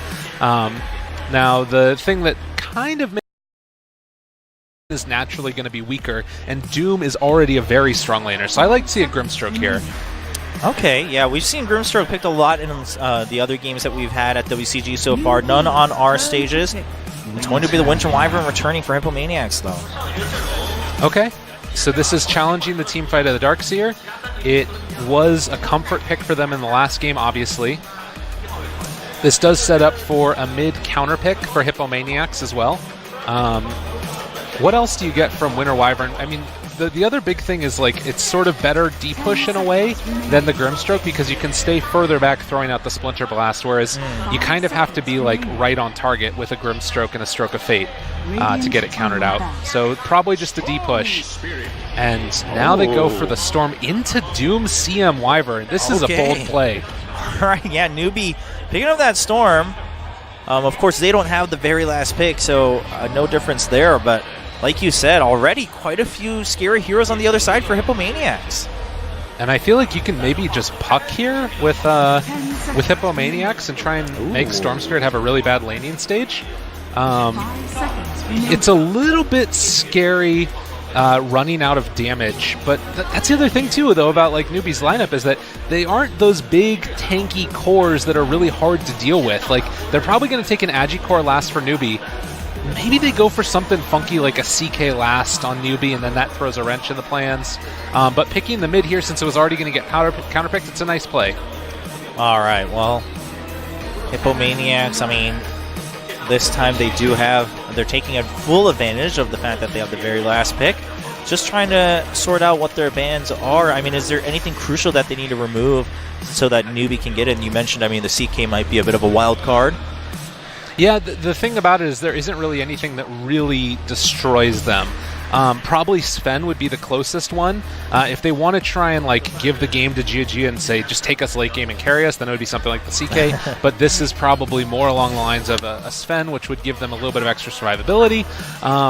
What else would there that really causes big problems? If it was a team like Hippomaniacs, I would say something like a Brewmaster, and then put him position 1 and then buy the team fight items. Okay, well, Troll getting banned out from Hippomaniacs. Yeah, they banned the puck. There's the puck ban. And there's the Sven, like you mentioned, of course. It's going to be one of those heroes that can really round out the beefy core that they needed. So, in my eyes, Newbee banned the hero that was more dangerous, and they got the hero that was more dangerous as well. Like, I don't mind playing against the Troll Warlord at all, but playing against the Sven, now my Jug doesn't do that much damage. Now the Doom, I mean, he's really going to be the main source of damage, but Infernal Blade isn't that amazing against like all these int heroes anyways. So for my eyes, I feel like that's a huge win for Newbee in that situation, unless they go for something like a Death Prophet. Death Prophets is a way to save this draft for Hippomaniacs. Okay, it's been banned out both games so far by the Hippomaniacs, so clearly all eyes on that hero. Do they pick it up for themselves? That would be my way to go if they're trying to end the game early. If they feel like they can contest them later, then you could run something else like Medusa again. Less good on Radiant, but still possible. All right, Hippomaniacs. What is their answer as Newbee kind of, eventually gets a team that they're happy with, it appears. And there was a little bit of back and forth early on. Newbee, of course, opening up with that Darkseer as well in the first phase, challenging Hippomaniacs to their style. They said either beat us fair and square or not, and Queen of Pain going to be the last pickup for Hippomaniacs. All right, and I talked about early push being one answer. I talked about going late as the other. The last one is Queen of Pain, and that's the Hippomaniacs, and that's a run at them. Run at you, Dota. All right, well, Hippomaniacs, they've been doing quite well for themselves so far. I mean, they've made quite a splash throughout the Dota scene, of course, starting with the European qualifiers as well. And even here, they've made it this far. If they can get to the grand finals and just dominate that stage here in Xi'an, China, that would mean a lot for them. Absolutely. It would mean the world, I'm sure, and set them off on a nice path into the next season. Hippomaniacs now looking like they want to try and play continued pressure Dota. The other thing that's nice about this Queen of Pain, if Darkseer gets a little bit too fresh down in that bottom lane, just make that rotation easy peasy, pick up a kill, and then blink yourself back to mid. Could be a nice way to rotate. And Supreme already showing his ability to take over a game in that last game on his TA.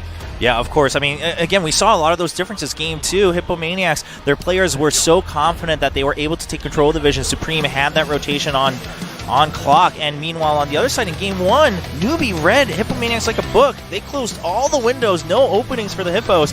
So now it's all down to Game 3. Newbee kind of throwing down the gauntlet against Hippos and saying, you want to beat us, you got to beat us fair and square. We'll play your style as well, see if you can be better at it here in Xi'an, China for the new WCG 2019. Ladies and gentlemen, this is Game 3 in a best of 3 in the semifinals between Newbee and Hippomaniacs. And you can see here as well, the crowd a little bit shy, but the players won't be. As we pop into this game, finally, it's just loading in right now. And I think that some of the key things are going to be watching that guy right there, SCCC. How well can he make things happen on his Storm Spirit in this game? And it's going to take all of Hippomaniacs, all 5 of those players, to keep him under control once he starts to get a ball rolling.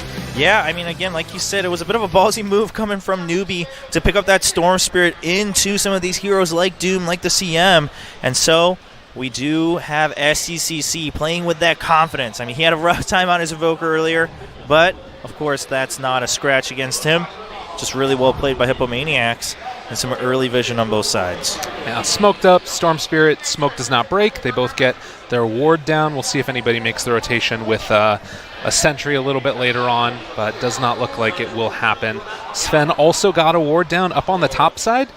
We've occasionally been seeing teams hold on to their wards until that 5-minute mark and then place a couple of them around nighttime to spot when the smoke rotations will come that way. But at least for now, getting vision over where these runes are, and they should spot that the Wyvern and CM are up here as well.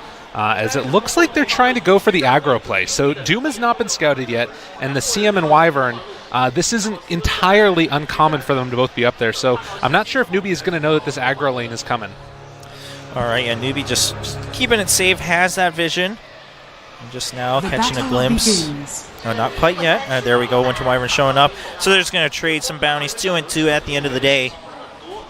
And now they see the Doom down here. So it looks like they're going to try and eat the creep wave before it gets into them, and then Darkseer is just going to continue to farm out the back laning. The big thing to watch for this is how much does Sven get in the top lane, because the Darkseer and the Doom are going to trade farm no matter what. Doom has no problem farming underneath the tower. If Sven gets punished, that's where you start to worry as Newbee.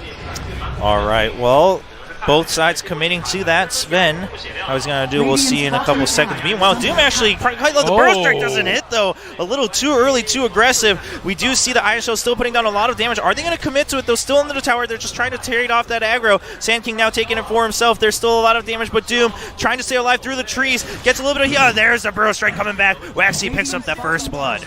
Well done, well done. And Gia likes what he sees as top lane. He has been shoved back a little bit, but it's well worth it if he can find that kill. Now, do they fully commit to this and just have an off-lane Sven at this point? That doesn't feel like it's playing to win, but it does look like they're going to make the rotation now. So Darkseer actually TPing top. Oh. So this is going to be very strange. Do they follow him on Hippomaniacs? That's the big question here. All right, yeah, Hippomaniacs not reacting to it just yet. Newbee with that early kill now bringing the Sven down. And Darkseer left alone up top to farm. I mean, this is actually going to be way worse for Darkseer because he can't backlane against the Radiant offlane. There's no way he's going to do that. So he needs to find a way to either get the Ion Shells onto his own creeps, but he's just going to die here. Yeah, that's brought down quite low, and CM just coming in for the quick catch, gets the vision, just following him through. No mana, though, so can't use any of it. There we go, just waiting just in time. Meanwhile, Supreme gets caught out as well. SCCC picks up a kill. They're going to trade 1-for-1 in each lane. So finding the kill onto that Queen of Pain, way better for Newbee at this point in time. A hero that really does not like to fall behind at all. And now a DD rune going to be taken away by Supreme, and that actually salvages the lane. Right. If Storm gets that, it's over. But having the DD now, she can kind of control this one out a little bit. Yeah, quick reaction from Supreme to pick up that rune. Trying to stabilize the lane just a little bit. Of course, on the top side, we did see the Darkseer go down eventually. I think the CM had to use at least one of her mangoes at that point to get the extra mana for it, but you can see the pressure that comes out here, right? Oh. Like, Storm, it's really hard for him to stay in this lane, and I'm not sure how Supreme got so aggro and then died, but did get punished there, definitely. Yeah, it did look like he went quite deep beyond the creep wave, but at the end of the day, with that DD rune, able to stabilize just a little bit. Sven just hanging out with his buddies here on the bottom side. So yeah, in spite of that, this is looking quite good for the Radiant, as long as they don't lose the Doom here. Yeah, there's the stun onto the Doom and the Burrow Strike to follow and the Sandstorm. Just a couple more hits. Doom just trying to hide through the trees. Is going to escape for now. Newbee not committing just yet. Oh, so that's so cool. The Doom has the Purge creep taken over, so he can take off the Cold Feet when it gets landed on him. That's going to keep him alive in this lane, and Darkseer just going to try and find a way to contest. You can see he wants to cut behind the tower, but he's not there before the creeps are in the range. Yeah, the timing not quite working out. A lot of damage still being put down onto Saberlight on that Doom, so he can't farm comfortably. The creep wave not pushing quite up to the tower. Meanwhile, the rune has helped clean up lane quite a bit, and Supreme now taking advantage of the pressure that he has in mid. I mean, this is the way this lane is supposed to look. 15-7 versus 7-4. And now you can see the real problems with swapping out this lane. They kill off SCCC again, trying to pull him under tower range, but they managed to find the kill. And from this point forward, in spite of that early death from Supreme, all of these lanes should be going Hippomaniacs' way. All right, well, Hippomaniacs, they've gotten the advantages they need. Can they stick to it? Supreme, kind of eyes on him right now. Sand King looking for that rotation. Waxy is in position. SCCC goes in, gets a little damage in. Sand King not ready just yet. He's brought down quite low. With the creep wave resetting as well. Career comes in. Supreme picks up the bottle, gets a little bit of regen going. Yeah, that would have been deadly if they would have recognized the lack of mana on Supreme there. Did not have enough to blink away, but because it didn't happen, they back out and not able to find the kill on the Queen of Pain. And again, it's not that they're going to win the bottom lane with the Doom against the Sven. They actually rotate the Juggernaut down here instead. But it was more so that the Doom is getting so much more out of this laning stage than the Darkseer will be. Yep, and they're now trading that off. Of course, Darkseer is still not able to kind of do what he wants on the top side of the map against the off lane of the Radiant team. Fenrir just keeping eyes on the Winter Wyvern. The pings are coming out, but nothing to react with just yet. Senny showing up as well. All eyes on the Wyvern as he goes in quite deep, but CM comes in with the hit first, and Burrow Strike doesn't get the stun. Fenrir left alone as the sacrificial lamb. Doesn't get the stun, doesn't get the rune. Man, all coming up. Hippomaniacs making it happen, and Supreme liking what he sees from the side lanes. Yeah, Hippomaniacs feel quite safe right now, it looks like, and they're able to kind of gain the confidence that they've always wanted. That's how they play. I mean, it's a 2,000 gold lead at 5 minutes. This is what Newbee was doing to other teams in the group stages. Yeah, that's true. I mean, earlier we barely saw the 2K lead kind of swing around. Meanwhile, on the top side, we do have Doom getting brought down quite low. Burrow Strike, is it going to hit? Running up against the wall, trying to dodge it, but not enough. Oh, the cool feet coming out. Oh my god, that was so close to a death. But again, Wyvern comes in, is going to be able to soak up this experience now. The AA wants to get a ward. He thinks that there's a vision up there and thought that they saw the Sand King moving over, but that wasn't. It was the other ward that was over on the runes that spotted that rotation. All right, Hippomaniacs still keeping up the advantage they have. Not losing anything on that side. Doom still alive as well. Saberlight doing what he can, staying at 19-3. Shrine being used on the top side of the map for Newbee. Level 6 there for Storm just means that he's less gankable, but gotta be careful. The Purge on the Sven. Low. They can't follow through just yet. Are they going to go through? The heal comes in, and now we have Fenrir showing up as well. The Burrow Strike under the trees. Sven still being brought down quite low, but he barely survives. Winter Wyvern trying to get the last hits. Over the trees he flies. One more, two more. It looks like it's going to be needed. One more now through the trees. Sven just still dodging. Charges. Oh, and there's the Burrow Strike. Sven gets out. Unbelievable. So using that Purge creep ability over and over again gave the Doom the stick charges he needed to, or rather the Sven the stick charges he needed to survive. And then they're able to find the punish. Still quite good for Hippomaniacs, but a couple overextensions, and we're seeing they're feeling that moment. They think that this is their time to take it, but get punished a few times here and there. Yeah, meanwhile the surge comes out, but can't move if you're rooted, and there goes the Omni Slash Juggernaut, gonna pick up that kill. Curry trying to even things back. This is such a sad Darkseer game. He's basically on par right now with the Sand King in terms of levels. And, I mean, you are going to be able to catch up eventually on this hero, but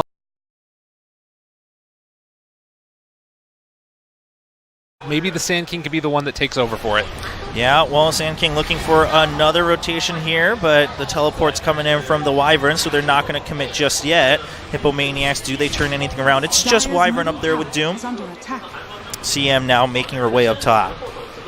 This is still a very strong late-game lineup from Newbee as well.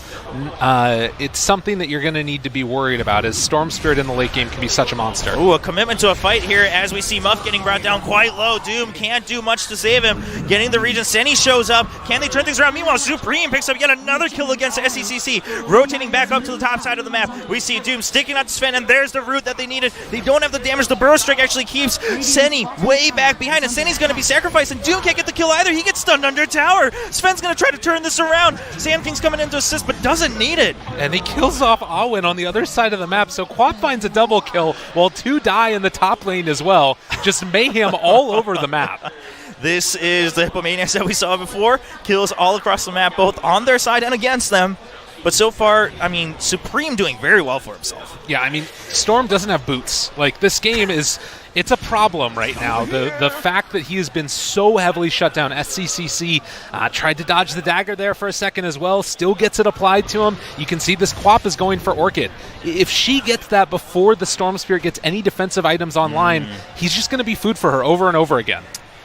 And I mean, to a point, do you think that's the aggression coming out from Hippomaniacs? Even if they lose a couple deaths in the other lanes, that there's so much pressure elsewhere that no one can really help out SCCC right now. No, definitely. That's part of the strategy that they're employing, is if you're diving the Sven in the top lane, nobody can TP to help out the Storm Spirit. Yeah, it wouldn't have mattered if they TP'd somebody there because the Sonic Wave was already coming through, but it's still something to keep in mind. Yeah, Supreme just making sure to time those attacks as well. Activates that arcane room. Senny gets caught out a little bit. Darkseer's going to run all the way through. Supreme shows up, blinks in. Can he get the kill before Senny dies? No, and actually Storm Spirit's going to show up as well. Is this the turnaround that Newbee needed? Supreme still picks up one, but it's going to be another kill this time for Fenrir on Newbee. And we see Curry coming in. Can't get the kill onto Storm Spirit just yet. Still chasing through onto Fenrir. There's the spin, and AA going to go down eventually. Yeah, does get the Ice Blast there onto him at the end of it all, but Storm Spirit, much needed couple of kills, even getting his bottle refilled here by the Darkseer, who TPs in. Everything for my SCCC. That's what we got to do in this game. Get him online and slow down the snowball of both the Juggernaut and the Queen of Pain, because Jug is also a complete monster in this one. Already has Drums phase, going for the Maelstrom next. All right, so Quap's been put back a little bit. But most importantly, SCCC hopefully can now get the items he needs before he's just completely shut down forever and ever in this game. Curry, like you said, doing very well for himself, has a couple good rotates as well, and still keeping up the pressure on the bottom side of the map. Yeah, DD, an absolute monster right now, this Juggernaut. Gonna bring in Mango as well there for the Sand King.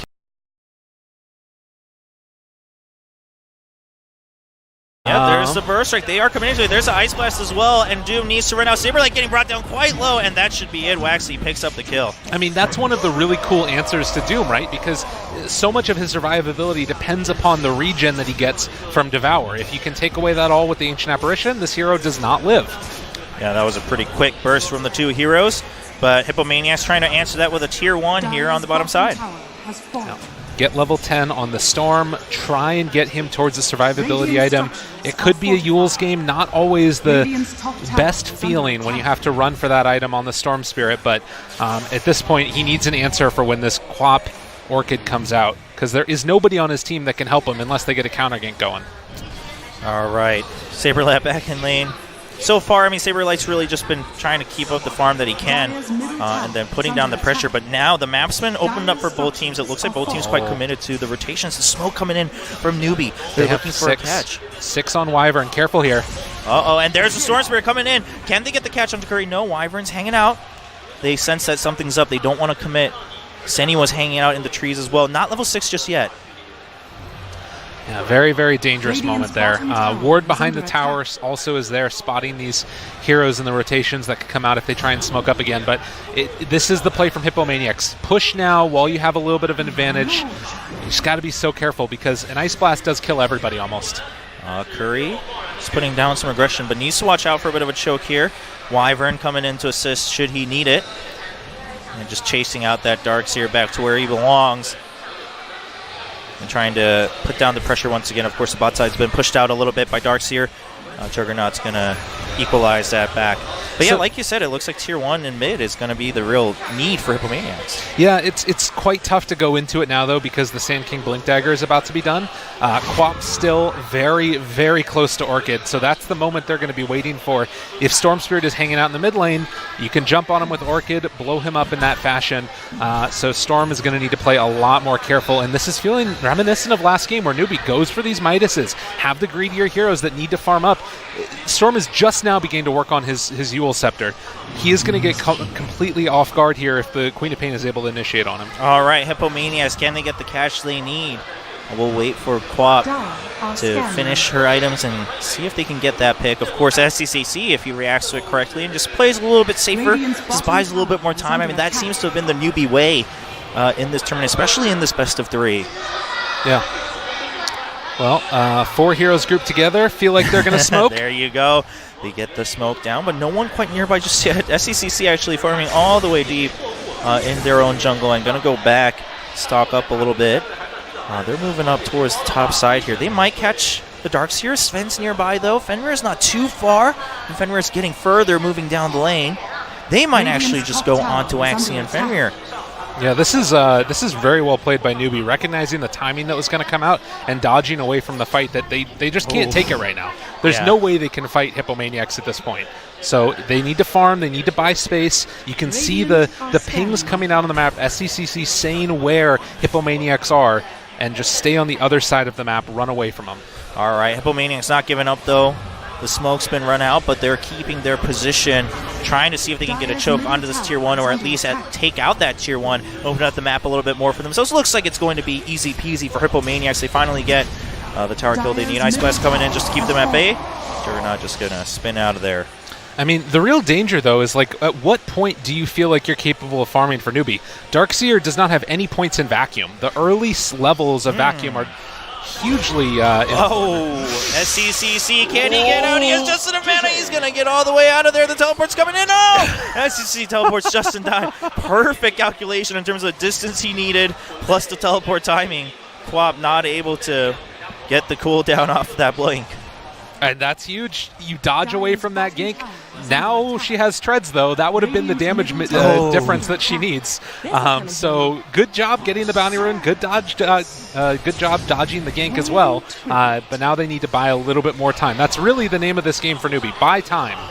All right. Well, seems a little bit more stable than it was in the past. Ice Blast not going to hit onto Doom, so that gank's not going to happen here. Darkseer just waiting by with Sand King. Wyvern keeping the Storm at bay. No one nearby, though, so Storm is safe for now. And the Epicenter actually comes in with the Burrow Strike. The wall putting down as well. Doom getting brought down quite low. Ice Blast has already run out, so no usage for it. Senny comes in to help, and Doom staying alive. Saberlight gets out of that gank. Yeah, able to just walk away from them yet again. And but there's another Blink Burrow Strike. Senny maybe stretching a little bit too far for himself. Gets caught by the AA as well, and that's a kill for Newbee. I mean, really awkward series of events there, right? Like, they knew that they were all ganking him up top, but sticks around thinking that he's invulnerable because of the Ice Blast, which he was, the Ice Blast not being there, but the CM is definitely killable at that point in time. Yeah, I think Senny just a little too confident, tried to get a little bit more information before backing off, cost him his life, and now Newbee, not the kill they wanted, but a kill nonetheless. And again, this gold lead remaining constant over these past couple of minutes, this is all to the benefit of Newbee. Yeah, I mean, it's been 10-plus minutes since we mentioned it. Yeah. 2,000 gold lead still this entire time, and you know, you need to make things happen with this lineup. Granted, they can scale still into the late game, but you want to take advantage of going for this early Orchid. Find kills. All right, that's the name of the game for Hippomaniacs. Newbee has been reacting quite well after the first series of kills. In fact, ahead in kills right now with a couple of their picks with the Sand King. Maxie's been very patient and accurate with the timings of that. So Hippomaniacs, how do they react? Meanwhile, there's a smoke, it looks like, coming in from Newbee on the bottom side. They're looking for a kill, and it's been Winter Wyvern who's been hanging out here. I think they recognize that Muff's been alone, just pushing out the lane, making sure that it doesn't get to that tier 1. They're going all the way deep through the trees. Can they get that catch? Any kill at this point is so clutch for them, and they should find it if...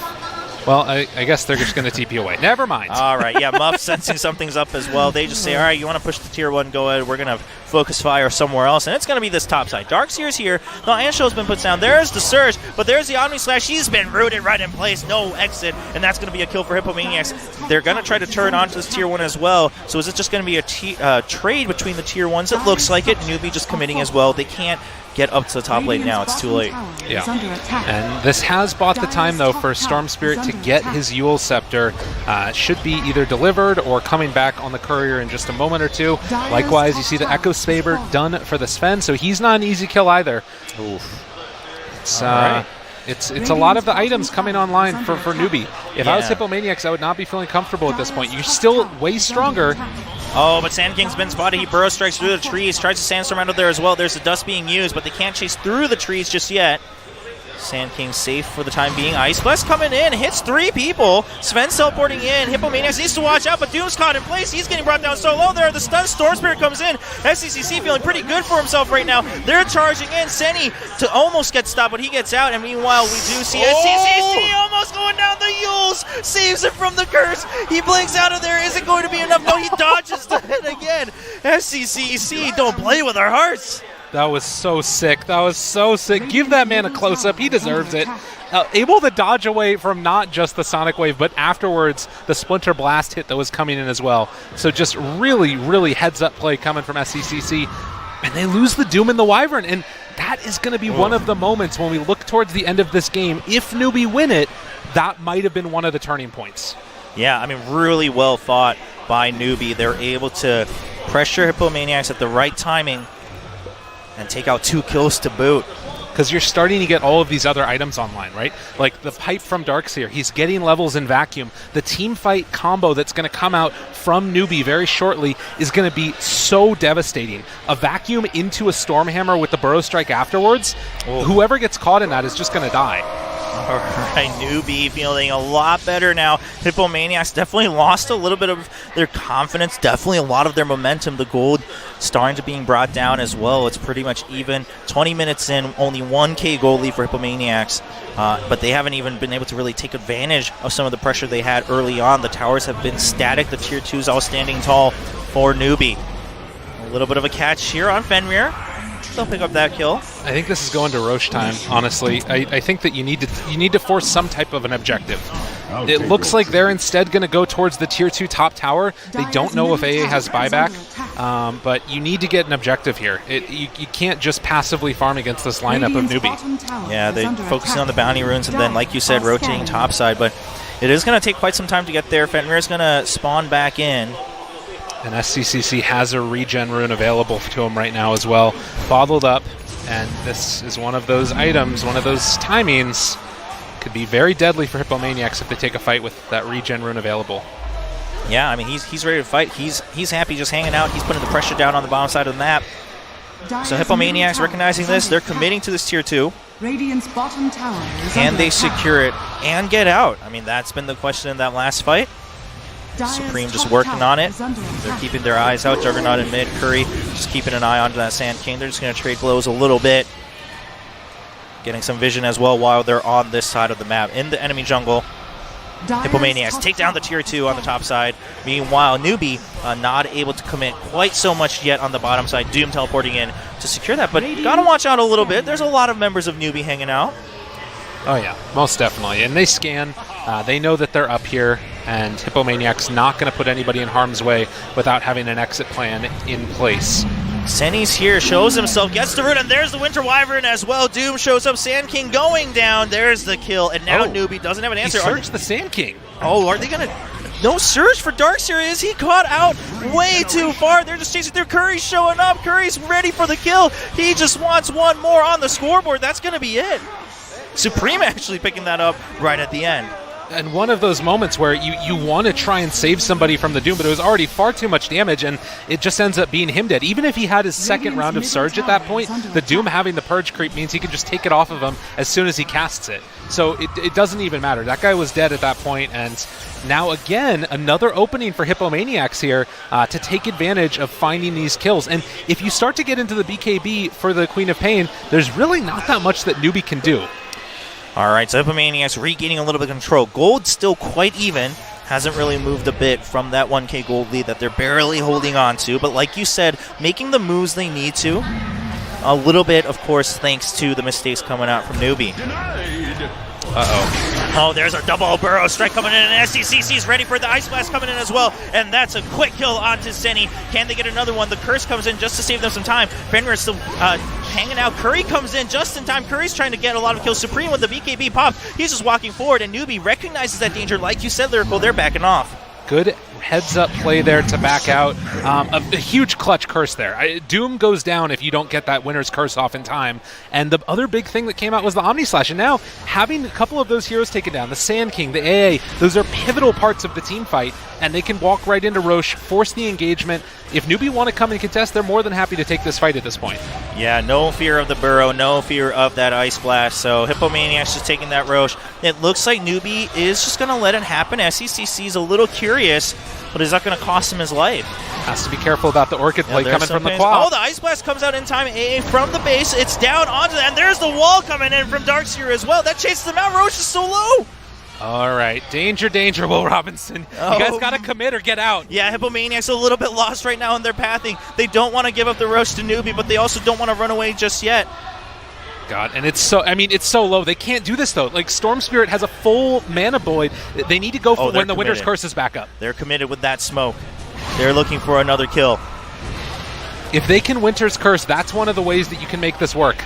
All right, Supreme does get spotted, so they're aware of the smoke coming in. Curry just runs in. Sven's in that pit, though. Curry dodges it with the spin. They have Doom available as well. Watch out for that initiation. Dropping the ward up on the high ground. Still really up. Supreme actually jumps all the way back into the pit, and Sun going out. Fenrir needs to run away on that AA. Meanwhile, Doom onto Sven. He's being brought down, bursted from 100 to 0. That's another kill. Senny's still alive. Gets out. There's a vacuum just to get done. There's the curse from afar. Winter Wyvern keeping everybody in place. Darkseer can't get out. SCCC does run away. It was Darkseer that had the curse on him. So SCCC actually comes back in for another burst. There's the epicenter coming in. Is it enough damage? Turning now onto the Winter Wyvern. That's another kill. Doom running away with his tail held high. Curry, where are you? A little too far running away. Yeah, he got out of there. He got the Aegis in the meantime. Curry did, taking down Roche while all that was going on, but it did come at a big cost. Losing the Quap, losing the CM, and that Winter Wyvern. It's still, I would say, a win as they hold on to the Aegis, but it needs to be now round up into another Tier 2 tower taken afterwards. And Newbee, on the other hand, you know, they love to be able to come and contest. They made it a little bit difficult for Hippomaniacs, but they will be able to take down these wards afterwards. Such a chaotic fight there, though. Yeah, spread out across, trades coming in a little bit at a time. But it looks like, you know, in that previous game we saw Hippomaniacs bring it back in game 2, they were able to use that momentum a lot to their advantage. The objectives were falling down in place, but this time Newbee's making it hard for them, and maybe that's just enough time for Newbee to really get to a point they want in the late game. Absolutely. That's one thing to watch for, and they're getting all of their items online. Blink Dagger now for Darkseer means the counter initiation play is that much stronger.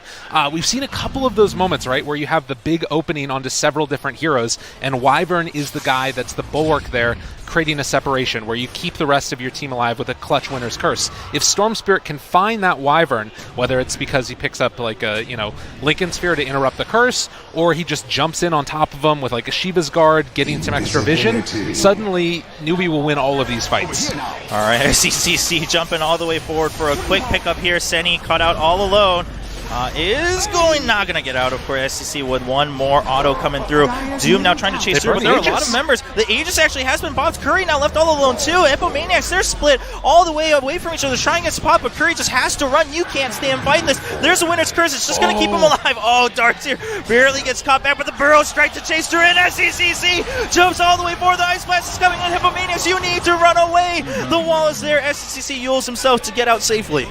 So clutch again. Newbee recognizing their strength, and it's the man. Everybody's been talking about SCCC.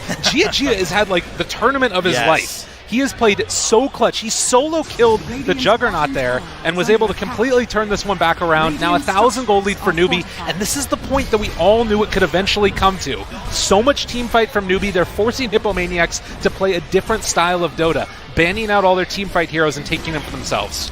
Yeah, I think you said it right. GOG has really been carrying this tournament for Newbee. SCCC's had the moments, but GOG has been the one who's just constantly putting out the damage and the kills they need him to throughout every single game we've seen them win. And that's a lot. And so few deaths, too. Like, he's been consistent in terms of not getting picked off, which is, you know, it's not necessarily a feat on Sven, but knowing when to go in, knowing when to hold back, that's really sort of something that can be missed by a lot of other carry players. Yeah, I mean, we saw him play it out quite well earlier on the lifesteal as well, so really knowing when to commit to a fight, when the damage needs to be dished out, and sometimes just picking off the duels that you need to. Now, we got a Bloodstone coming out soon for the Storm Spirit. I can't believe that SCCC has been able to live through those couple of different engagements and, you know, showing the power of the Yules first. And one of the downsides to getting that Quap Orchid so early and then not finding the kills afterwards. Yeah, it didn't... They were doing so well until that point, and then when they really needed to push forward with the momentum, Hippomaniacs not able to get those kills. So now we have Newbee. This is a DD Juggernaut, though. Okay. If they can take a fight in the next couple of minutes here with this DD, that might be one of the avenues to take, but Quap isn't with them right now. Yeah, Quap on the bottom side of the map. They were looking earlier with the smoke, only got a little bit of vision. Of course, that does open up the map a little bit for them. Earlier, we saw Storm jumping on the illusion as well, so force the now fight. Doom actually just jumping onto Fenrir. He gets stunned in place. It looks like they're going to try to turn this around. Supreme blinks in, doesn't get a hit, so they're going to back off. They realize Newbee now all grouped up together as well. Yeah, DD's wearing off. That would have been the moment. A good decision from Saberlight to try and force the fight, but they couldn't quite stick onto the target, and Quap being there a bit too late meant that Sanking could blink out before the damage was dealt. And now it's Newbee, who again have this opening. They're underneath a ward, but with no more DD, it's harder for Hippomaniacs to take that fight.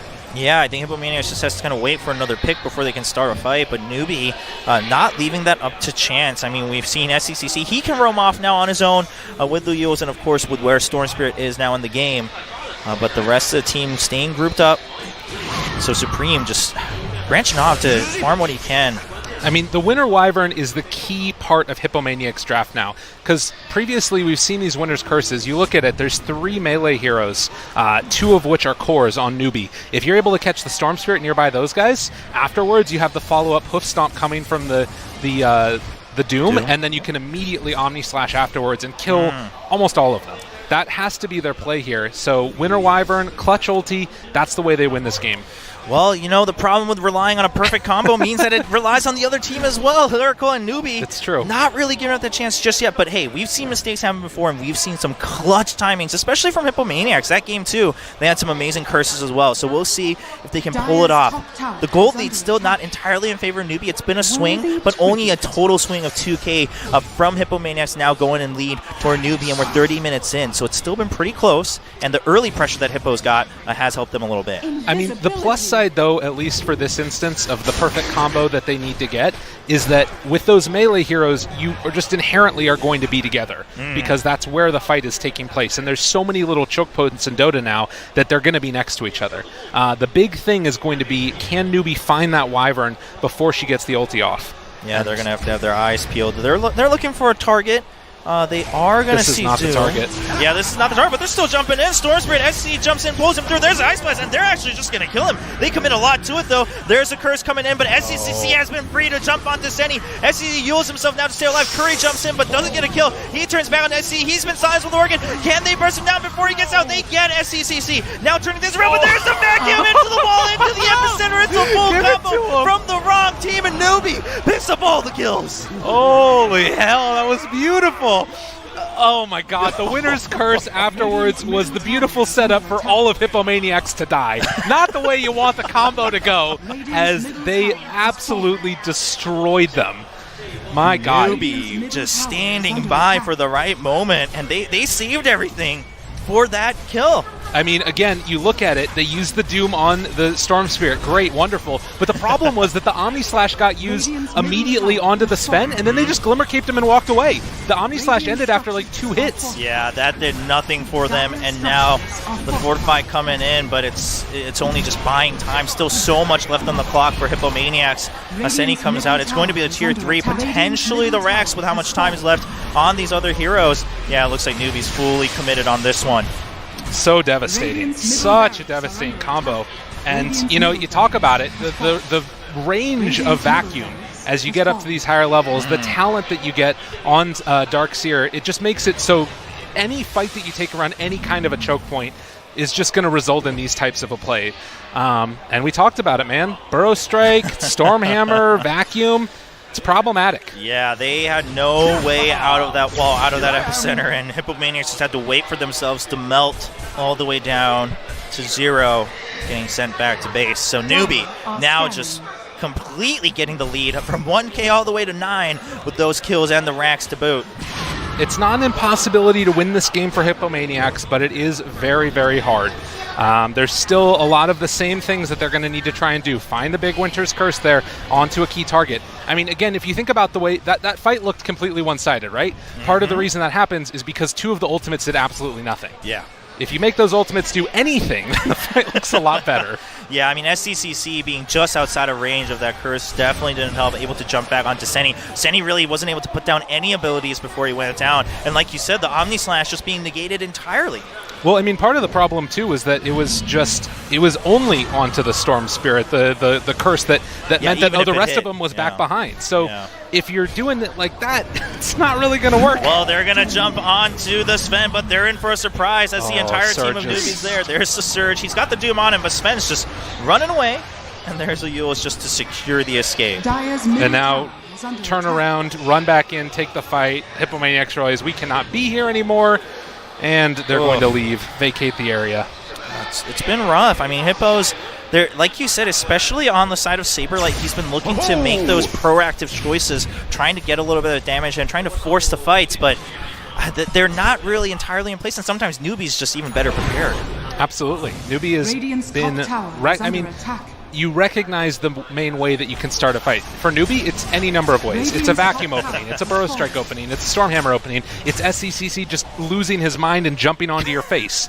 For Hippomaniacs, the only way that the fight can realistically start is with a Doom target, and they need to save the Winter's Curse. Yeah, well, that's been problematic. We'll see if they can get another chance. Like you said, Lyrical, it's not entirely over just yet. There's still a chance, and that's what Hippomaniacs are holding on to. They are desperate for this win. They've gained so much just attention and momentum and love from the Dota community through the EU qualifiers. They want to try to get to the finals. You've made it this far, but Newbee's taking down the second Roche, and they're not really giving it away. Nope, it is going to go the way of Newbee, and this one is about as close to a swan song as it gets. They have the, at this point, Assault Cuirass done on the Sven. We talked about this hero and how good it is in this game at being able to deal with the Hippomaniacs' damage, because right now they don't have any. Yeah, Hippomaniacs, they can't fight fair and square just yet in this game, and perhaps probably never throughout the rest of the game, as Newbee's now just so far ahead. Like you said, they were always better poised for the later portion, but now they're able to just stay ahead for so long. Going to have the Guardian Greaves done on the Darkseer on top of the pipe with the Blink Dagger available. He can sit behind the Storm Spirit the entire time. If they initiate onto Storm, Vacuum Wall, Guardian Greaves afterwards, keeps them all topped up and nice and fine. All right, well, they've got the Aegis, they've got the cheese on the side of Newbee. What can they make with it? I think they wait for the Lincoln Sphere at this point for the Storm as one last little precautionary tale. Okay. Full insurance coverage. No risks on that side. I mean, it's probably not necessary, but, you know, better safe than sorry. Yeah, well, when you've got your car insurance, your home insurance, and every other type of insurance, you might as well buy life insurance, too, and then you're good to go. So Newbee... I think they also just don't want to take any chances. They've seen how aggressive Hippomaniacs can be and kind of throw things off kilter a little bit. So Newbee waiting patiently for the perfect opportunity. Hippomaniacs, I mean, you can sense the anxiety here. They want to do something, but they know they can't. And you want to see a dead body in a second. Just watch wherever Sven goes. This guy just picked up a Daedalus. He's got the AC. Like, the minus armor is going to be off the chain, and they are going to completely evaporate. All right, well, no one's walking next to that Sven just yet. They recognize the danger, and there is the Lincolns on SCCC. So Newbee just waiting for the final hit against Hippomaniacs in this best of 3. Tied 1-1.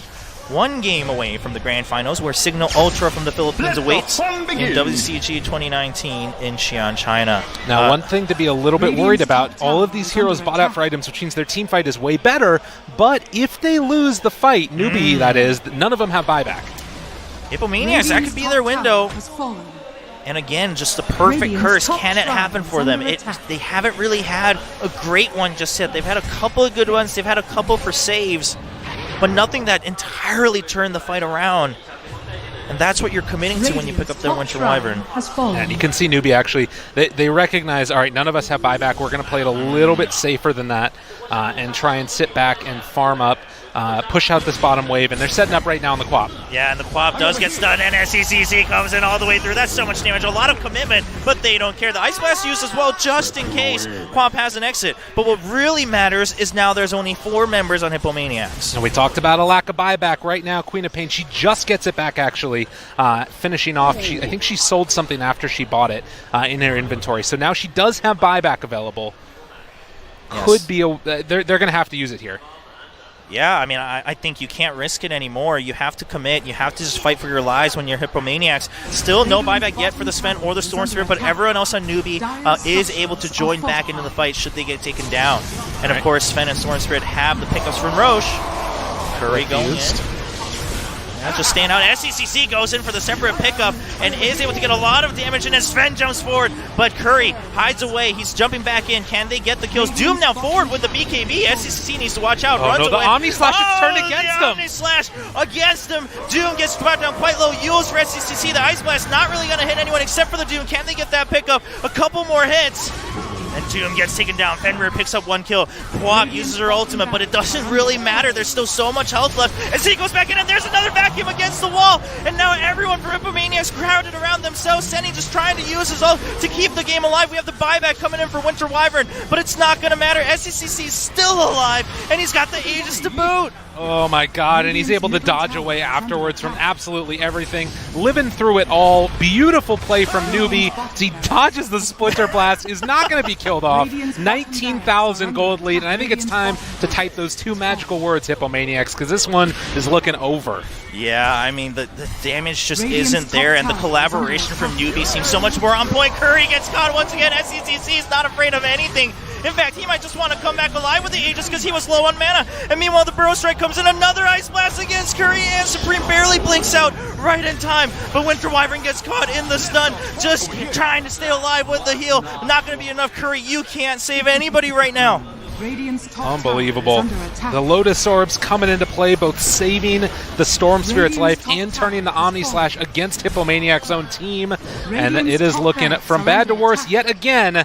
Taking down the barracks, and it looks like they're going to make the safe play. Never mind, jump in, kill everybody. Sven jumps in. He's wanted this moment. He's on to Curry. He's not losing any health. Doom does blink forward, but there's another kill coming in. Gia is a monster. He can't be stopped. SCCC hopping ever, and that's going to be GG from Hippomaniacs. You can hear the crowd cheering for Newbee here in Xi'an, China. Very, very well done. And Newbee proving that, yes, indeed, we are still the top team in this tournament. 7-0, now moving to 9-1 after the matches today, and looking to try and finish it off tomorrow in that grand finals.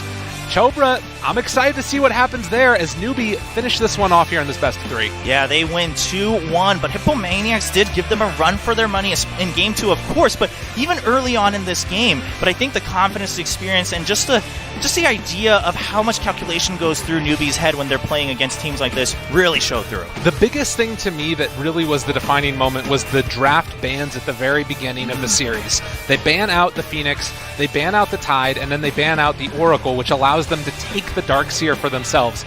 Those 4 picks right there, 4 picks and bans, basically win them the game because they forced Hippomaniacs to not play with the team fight advantage. It was Newbee that was playing with the team fight advantage, and that's Hippomaniacs' style. Yeah, just bringing it to them and saying, all right, if this is the style you play, let's see if you can play it better than us. Or you got to have something else in your books. Hippomaniacs didn't have it. You can hear the crowd once again. We got a lot of people that were waiting for this game 3 to finish, everyone holding their breath towards mid-game. But as it got drawn out, the Chinese fans here in Xi'an very happy. But, credit where credit is due. Hippomaniacs, I mean, for them to get to this point and take a game off of Newbee, that means a lot. Absolutely. It's a team that I think everybody's expecting to see more of in the next region. We talked about teams that might be falling apart. I don't expect that to be Hippomaniacs, namely because there's so many tournaments like this one as well, WCG, that have the full country lineup.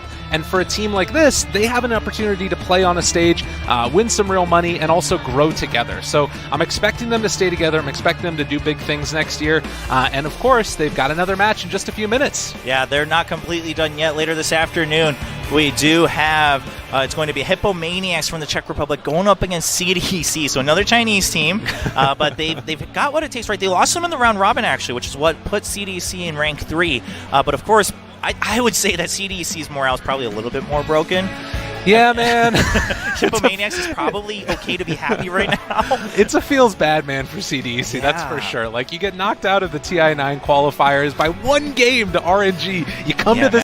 They're going to have more information. I think that Hippomaniacs do have more in store if they need to do it, but that's their most comfortable style and their strongest style that they've shown today. Yeah, of course. I mean, the difference between this match where it's like we can pursue our dreams even further versus now it's do or die for prize money. Yeah. I'm sure Hippomaniacs are looking at it a little differently as well. Well, ladies and gentlemen, that's both semifinals down. I'm sure we'll be able to kind of recap the scoreboard here for the tournament, but that means there's one best of 3 later today for that 3rd place match we just discussed, and of course the finals tomorrow. So there you have it. Signal Ultra coming in from the Philippines, able to take down CDC once again in the knockout stage, and now they're in the finals. They were waiting for Newbee. Both teams will have their match tomorrow, and the 3rd place match happening later this afternoon, Chinese time, of course. Yeah, I'm super hyped for that match. I think Nando is a player that I've been following personally for a very long time. He played together with Abed on Execration way back in the day, and was oftentimes the sort of like second hook to the light jab, whatever that corollary. I don't know what that analogy is. I can't help you on that one. I can help you on a couple other things. He was good at Dota, and he's still good at Dota, ladies and gentlemen. He was playing Naga Siren earlier. Yeah. It was really funny, too, because I was watching him play Naga Siren, and all of his supports were microing his illusions for him. So it's the whole team kind of doing a little funky-dunky stuff together. All right, that's cool. Yeah, excited for that one. That should be on WCG_TZ1, I believe, as both teams will be playing it out in the tournament zone. Of course, we've got a couple other games going on later today on the Game Sports stage. Main stage still going on as well. But tomorrow, the finals will be on the main stage, so everyone should be ready for that one. I believe we're playing second, so right around noon, so similar start time to today. Beautiful. Can't wait. More Dota's happening, man. Yeah, there's quite a bit left, and that's going to wrap up our job here for day 3 at WCG 2019 in Xi'an, China. We had a bit of a slow start with the best of ones, and we weren't sure what to expect, but man, these teams have given us a good show. We got a real series of Dota, man. I mean, that's the important part. Both semifinals going to 2-1. Well, ladies and gentlemen, we're going to check out the highlights as Newbee takes down Hippomaniacs 2-1. We'll see you guys later.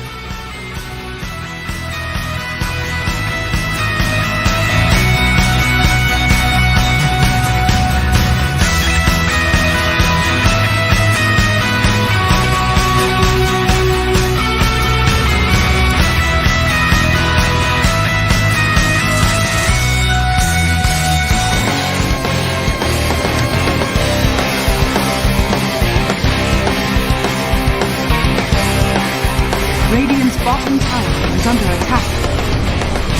Radiant's bottom tower, Dire's top tower is falling.